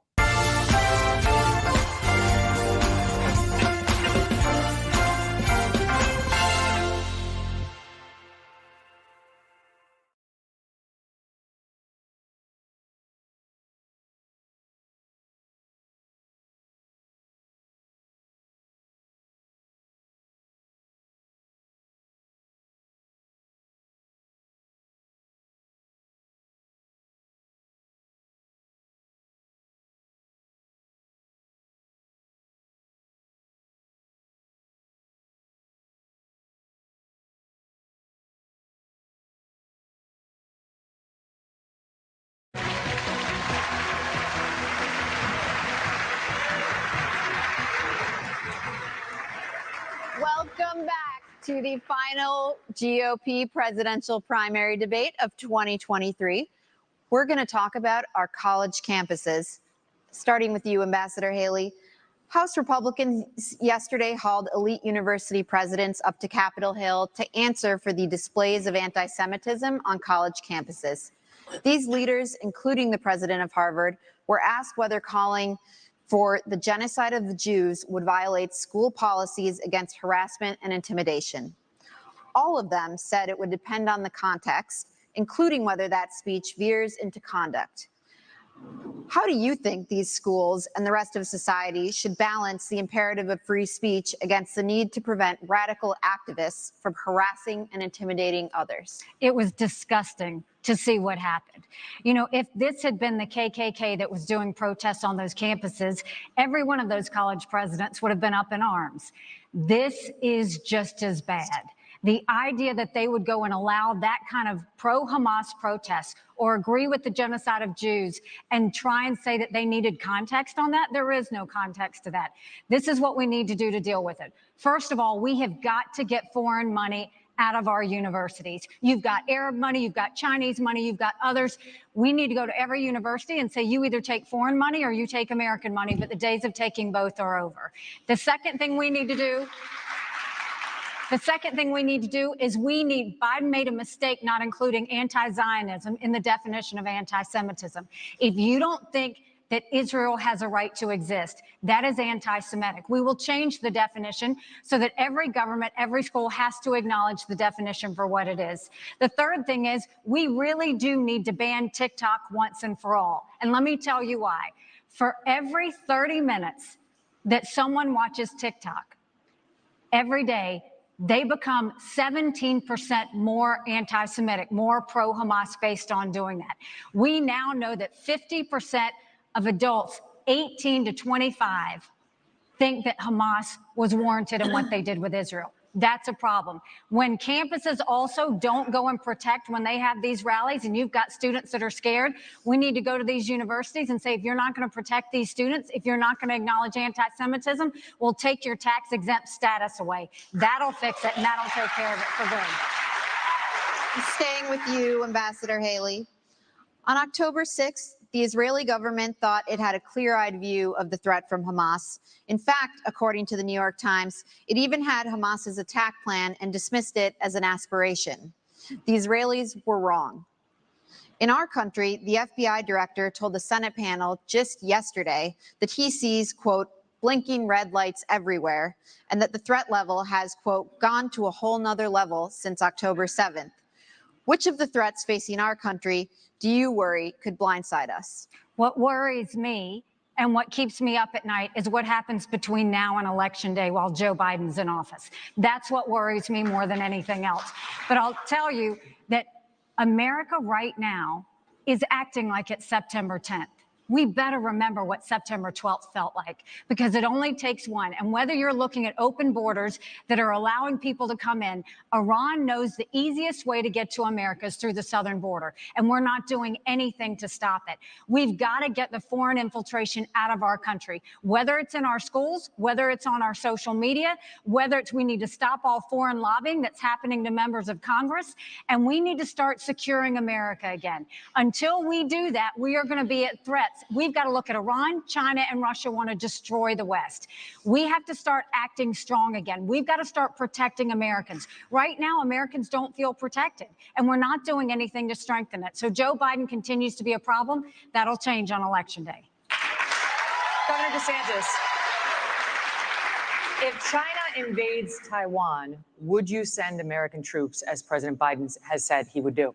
We will be able to deter that from happening. I think that's the important thing. We need a strategy of denial so that we're deterring Xi's ambitions. What if it doesn't work? It's going to work. Taiwan's an ally. We have longstanding American policy, and you know how that's done, and we will follow that. But here's the thing. Taiwan is important not just because of semiconductors. It's important because if China is able to break out of this first island chain, they're going to be able to dominate commerce in the entire Indo-Pacific.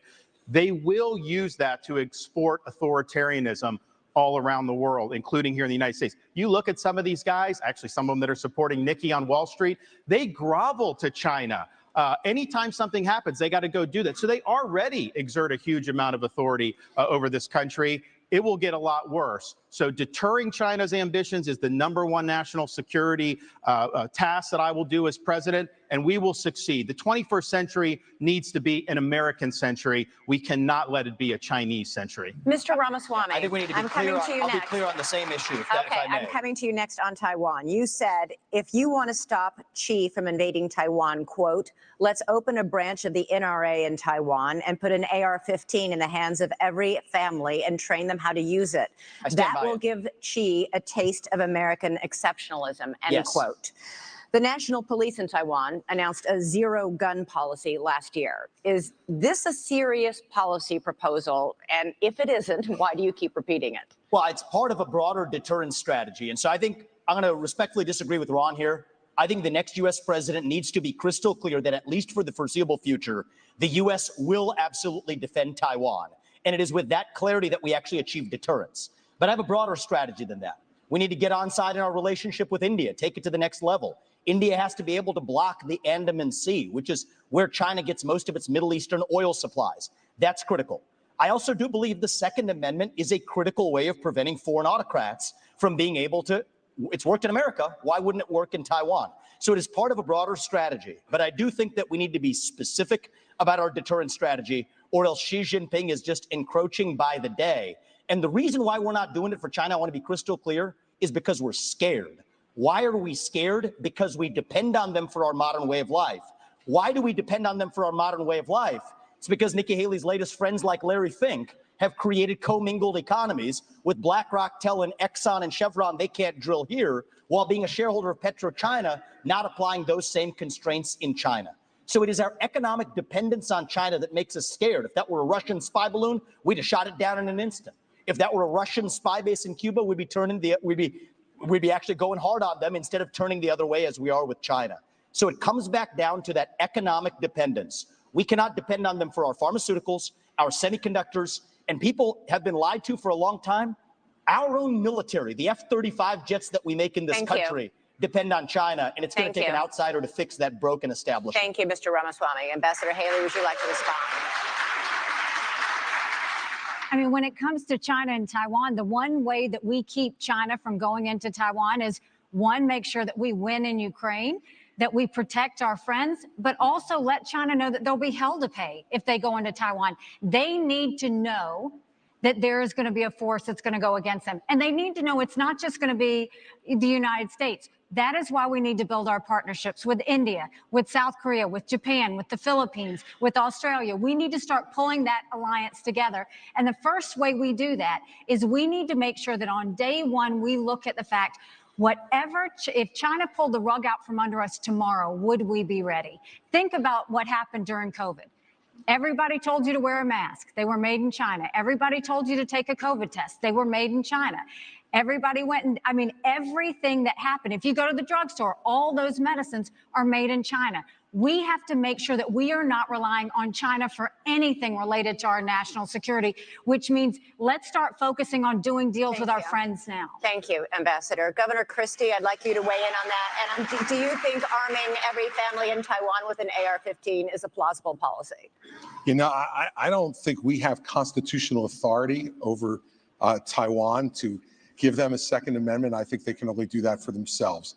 But look, I want to be really clear. Once again, I want to play the role of actually answering your question, which is if China went after Taiwan, you're absolutely right.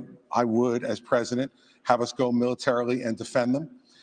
Secondly, I'm not afraid, based upon those economic relationships, to do that, because these economic relationships mean nothing, nothing.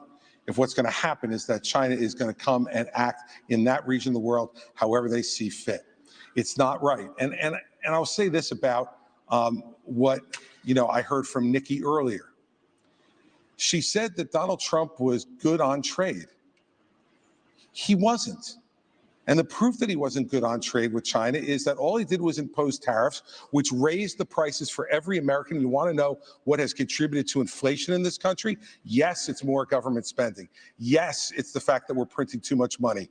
Absolutely. But it is also the increase in prices that were driven by Donald Trump's tariffs. And one last thing, you can't say he was good on trade because he didn't change one Chinese policy in the process. He failed on it. Thank you, Governor Christie. Governor DeSantis, switching subjects here. For 15 years, Republicans have been burned by politicians' promises to repeal Obamacare. Trump repeatedly promised to replace it with, quote, something terrific, but failed to propose anything. You're now promising something better, but Florida has more uninsured people than almost any other state. Why should Americans trust you more than any other Republicans who've disappointed them on this issue? Well, I think we have millions of Americans who do not have access to affordable health care. And it's not just getting some type of card and Medicaid, because a lot of times they don't even get access to doctors. Do you actually get access to care? The other thing is we have millions and millions of people who don't have access to good doctors and good hospitals. Florida did not expand Obamacare. I think the states that did that, I think are struggling financially. So that, yes, we declined to do that. And I don't think that that was the right policy to do. But we are going to go after the cost. You're paying too much for everything. We've actually addressed this in Florida in some ways, but you need price transparency. You need to hold the pharmaceuticals accountable. You need to hold big insurance and big government accountable. And we're going to get that done. I think it's very, very important economically. I think it's very, very important for the country that we get that done. Go ahead. Yeah, so I actually wanted to, this is a very personal issue to our family. I wanted to take actually a minute to recognize my wife who's here today. Badass surgeon. She did a bunch of cases with cancer survivors earlier today, flew here to be tonight. We'll be back at 7 a.m. in Columbus, Ohio tomorrow, taking care of those patients in the OR. And on the front lines of people who have actually not swallowed for years. And here's what's something that's awful that's happening in our healthcare system. They'll pay for anything like feeding tubes, doctors to be pill pushers, but for the procedures that can actually make these patients better, we have a broken healthcare system that doesn't pay for it. My wife, Apoorva, in many cases, does not get paid for those procedures. She does them anyway because it's the right thing to do. But that does not work system-wide. So here's the answer. We don't have a healthcare system in this country. We have a sick care system. We need to start having diverse insurance options in a competitive marketplace that cover actual health, preventative medicine, diet, exercise, lifestyle, and otherwise. And here's how we deliver that. End the antitrust exemptions for health insurance companies. That's where the competitive marketplace begins. That's crony capitalism, and that's the answer. Okay, through Operation Warp Speed, the Trump administration and private industry developed a COVID vaccine in record time. The program protected the drug companies from virtually all lawsuits over vaccine injuries. The government has a program to compensate for such harm, but critics say it is a black hole of bureaucracy. 12,000 claims filed, 10% decided, only 8 payouts so far in a forum with no right to counsel, no hearings, no appeals. Mr. Trump says he's very proud of Warp Speed. Should he be? Well, this question specifically on liability goes back to actually Reagan. And Reagan is a president who I admire. Many of us do. I think that reviving that spirit is in many ways going to be good for this country in so many ways. But one of the areas where he erred was this special form of lobbying to say that one kind of manufacturer, a vaccine manufacturer, cannot be sued for their product liability. So I have pledged, it is part of my legislative agenda, we will repeal that, just like we will repeal every other form of crony capitalism. People who have been harmed by those vaccines deserve accountability. They cannot be forgotten Americans.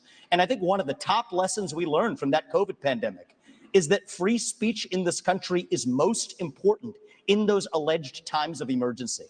If we had been allowed to openly debate the merits of those vaccines, they would have been never mandated in the way that they were.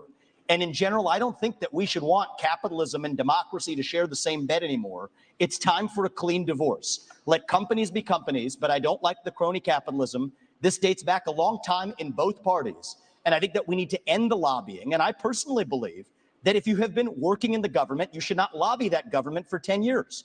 If you have been a government elected official doing deals with companies, be they Boeing or be they pharmaceutical companies, you should not join the board of that company for 10 years after. The former chairman of the FDA, the leader commissioner of the FDA, ended up on the board of Pfizer. Nikki Haley did deals with Boeing, ends up on the board of Boeing. I don't care if it's a Republican or a Democrat. We need some basic principles that end the corruption in government.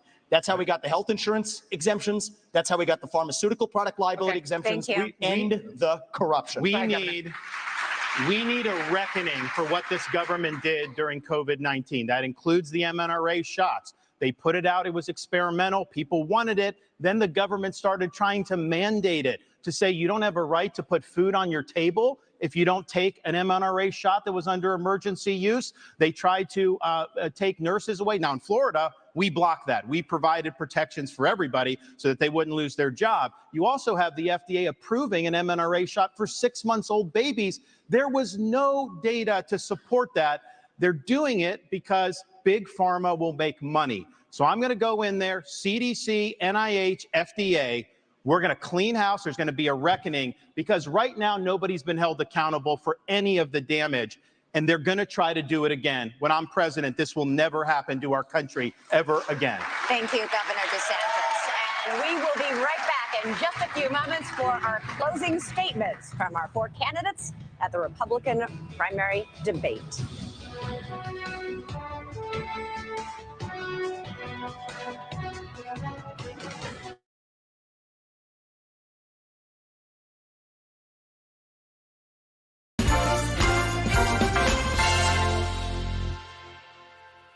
Here we want to have a rational discussion about what to do about what's going on. We had a horrible atrocity committed against Jews. I think that was a political act. It was designed. I mean, the people who promoted it were absolutely morally. I mean, there's no difference between them and bin Laden. Okay, the United States responded to bin Laden. We know how that played out.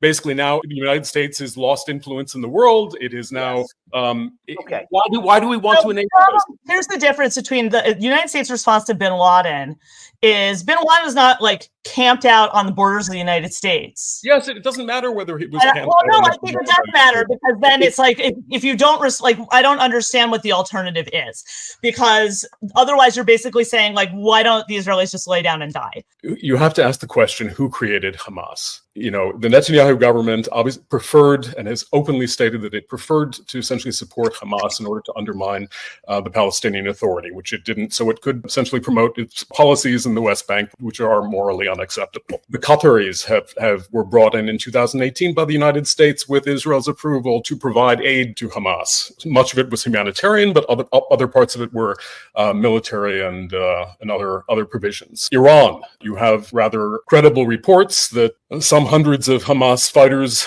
that participated in this atrocity were trained in Iran within the last year. How does this happen? Of course, they probably came through the Rafah crossing in Egypt, which means that there must have been multiple parties that understood this was going on. And the vaunted Israeli intelligence presumably has been distracted by all of the domestic conflict within Israel, which essentially, you know, in some ways is very similar to the 1973 attack. Israel is divided internally, and that division has caused vulnerability. So if you add up all these various states and the policies of the Netanyahu government, which have been essentially to preserve itself, Netanyahu has been, the things that he's done are, when it boils down to it, all enabling his own escape from being held accountable by the Israeli public for other actions which compromise the security of the Israeli state. So you have to put Israel's response in that to Hamas in that context. I think we're giving Hamas too much credit here. I'll leave it at that.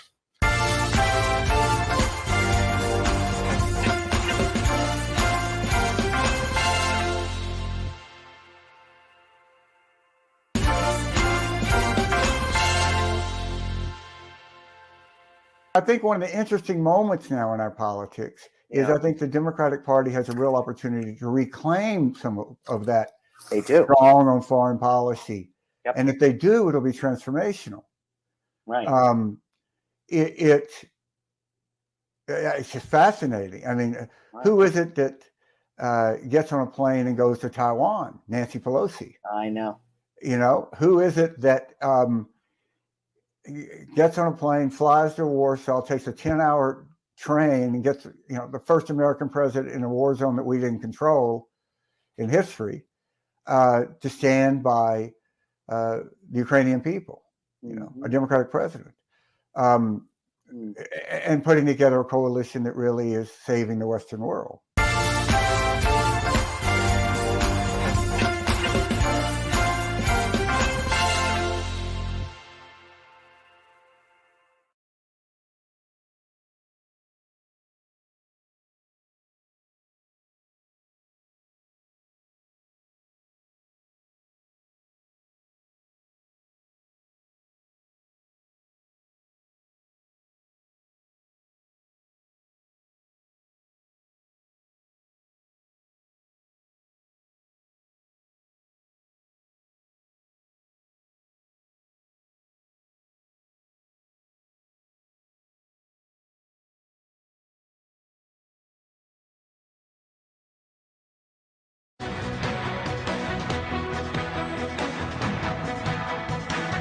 Welcome back to the News Nation Republican primary debate here in Tuscaloosa, Alabama. We're going to do one final question before closing statements, and we want to get you all in, so we're going to give you 45 seconds for this last one. Governor Christie, we're going to start with you. Which former president would you draw inspiration from for your own presidency, and why? I would draw inspiration from Ronald Reagan. In the last year, I've spent a lot of time writing a book about President Reagan that's going to be called What Would Reagan Do? That book's going to come out early in 2024. And what I learned more than anything else was that Ronald Reagan was a slave to the truth. Ronald Reagan stood up for the truth, whether it was popular or unpopular at the moment. In 1964, he stood up against the John Birch Society when it was very unpopular to the party to do it, but he would not put up with our party standing for lies and deceit, even it gave him political progress. That's the kind of president that I will be, and I would draw that inspiration from the 40th president of the United States, Ronald Reagan. Ambassador Haley?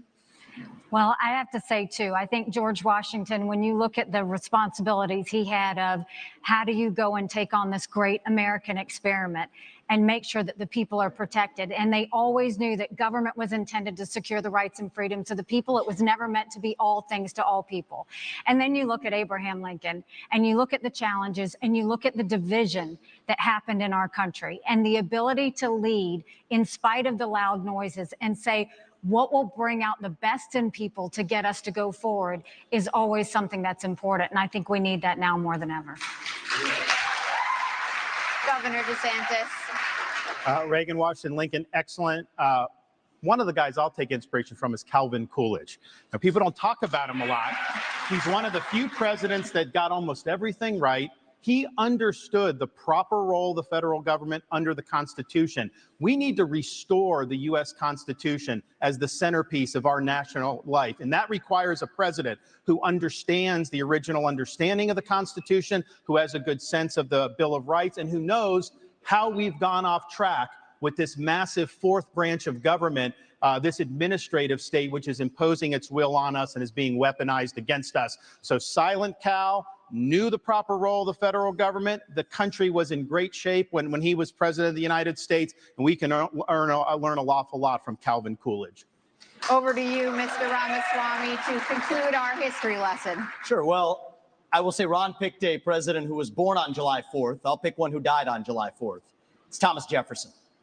He was 33 years old when he wrote the Declaration of Independence. And you all are sitting on a swivel chair today. He invented the swivel chair while he was at it, while writing that Declaration of Independence. That's that founding spirit that we miss, that we're the pioneers. We're the explorers, the guy who sent him out on the Lewis and Clark expeditions. And I think a lot about what would Thomas Jefferson say to today's Republican Party. And I think one thing he'd remind us of, we haven't talked about it as much tonight, but I think it is one of the interesting ideological discussions we're having in our party is freedom of speech. You get to express your mind freely, no matter how heinous the opinion. Thomas Jefferson understood that. All He's right. an inspiration for me. Thank you, Mr. Ramaswamy. And believe it or not, it's time for closing statements. Governor Christie, would you like to begin? Sure, thank you. I want you all to kind of picture in your minds Election Day. You'll all be heading to the polls to vote, and that's something that Donald Trump will not be able to do because he will be convicted of felonies before then, and his right to vote will be taken away. You know, look, here's the bottom line. You can boo about it all you like and continue to deny reality. But if we deny reality as a party, we're going to have 4 more years of Joe Biden. When my colleagues here raised their hands and said they would support him, even if he was a convicted felon, the bigger problem with it is they were confirming the lies he's told to the American people. If you're too timid to take on Trump, believe me, others will see that timidity. Xi, Putin, and the Ayatollah, the border crossers on the southern border, and the criminals in our streets. They'll sense that timidity, and they'll take advantage of that failure of leadership. We need to get back to an old American idea that every person is responsible for their own conduct, even a president. I'll be the kind of president who has the humility that knows that you work for the people. It's not the other way around. I will earn your trust. I want to earn your vote. Thank you, Governor Christie. Mr. Ramaswamy? I'll use this to just address a topic we didn't talk about tonight, but I think is one of the most important topics that needs to be discussed. That is this climate change agenda that is shackling this country like a set of handcuffs. I said it at the first debate, and I stand by it. The climate change agenda is a hoax because it has nothing to do with the climate. That's what we have to see. 98% reduction in the climate disaster-related deaths in the last century. 8 times as many people are going to die of cold temperatures this year than warm ones. Yet against that backdrop, there's an issue coming up in Iowa. It's core to Iowa farmers. I met Kim Junker, Kathy Stockdale, and other farmers who are about to have a carbon capture pipeline built across their land using eminent domain to do it. That's unconstitutional and it's wrong. And if you thought COVID was bad, what's coming with this climate agenda is far worse. We should not be bending the knee to this new religion. That is what it is. It is a substitute for a modern religion. We are flogging ourselves and losing our modern way of life, bowing to this new god of climate, and that will end on my watch. Thank you, the most critical Ambassador issue Haley. that's coming up. Thank you. Thank you very much. Our country is in chaos. We see it on the southern border. We see it on our streets in our cities. We see it on college campuses. We feel it with our economy, with inflation and with debt. And we feel it around the world with wars in Europe and within the Middle East. We have to stop the chaos, but you can't defeat Democrat chaos with Republican chaos. And that's what Donald Trump gives us. My approach is different. No drama, no vendettas, no whining. I envision an America where we're protected from illegal immigration and Chinese infiltration. I envision an America where we unleash our economy and we reject socialism. But more importantly, I envision an America where we rediscover our national purpose and our pride. Thank you. I crush Joe Biden in the polls. And if you give me this chance, we will crush him in November and take our country back. Governor. Go to Nikki Thank you, Haley. Ambassador Haley. Governor DeSantis.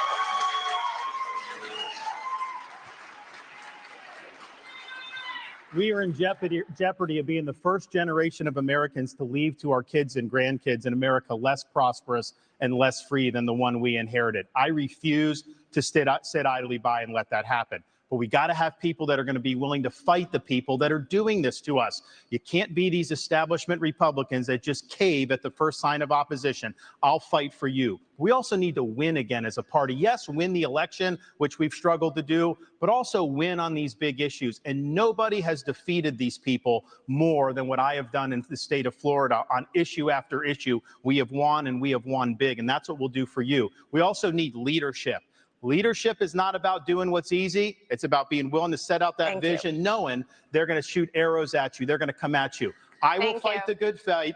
I will keep the faith, and I will finish the race. Thank you, and God bless you. Thank you, all of you. Thanks to all of you. Thanks for watching. Thank you, guys.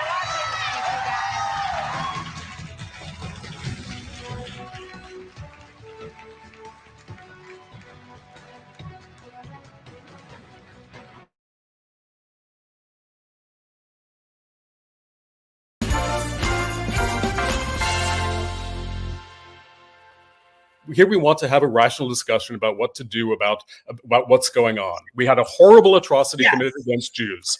I think that was a political act. It was designed.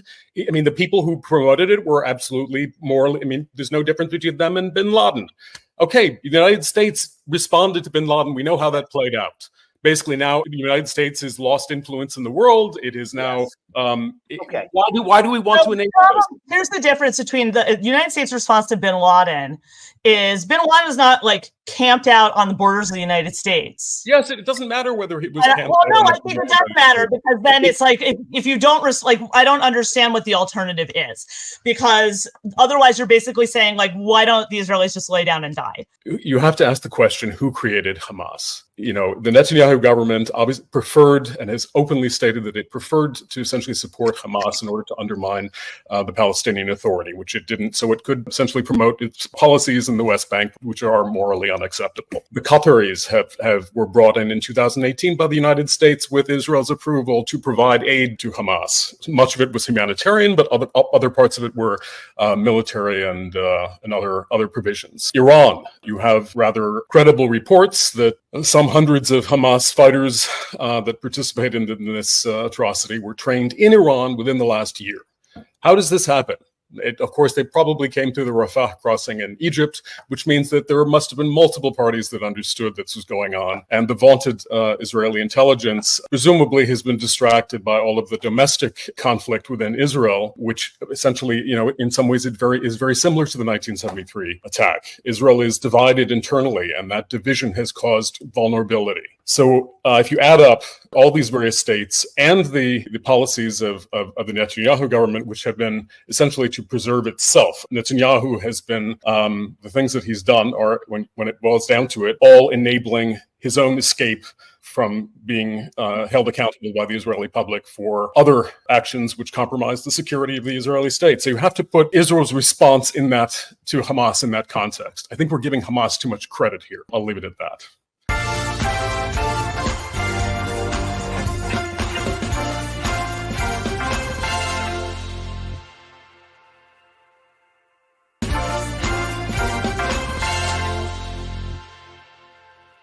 I think one of the interesting moments now in our politics is I think the Democratic Party has a real opportunity to reclaim some of that strong on foreign policy. Yep. And if they do, it'll be transformational. Right. It's just fascinating. I mean, who is it that gets on a plane and goes to Taiwan? Nancy Pelosi. I know. You know, who is it that gets on a plane, flies to Warsaw, takes a 10-hour train, and gets, you know, the first American president in a war zone that we didn't control in history, to stand by the Ukrainian people, you know, a Democratic president, and putting together a coalition that really is saving the Western world.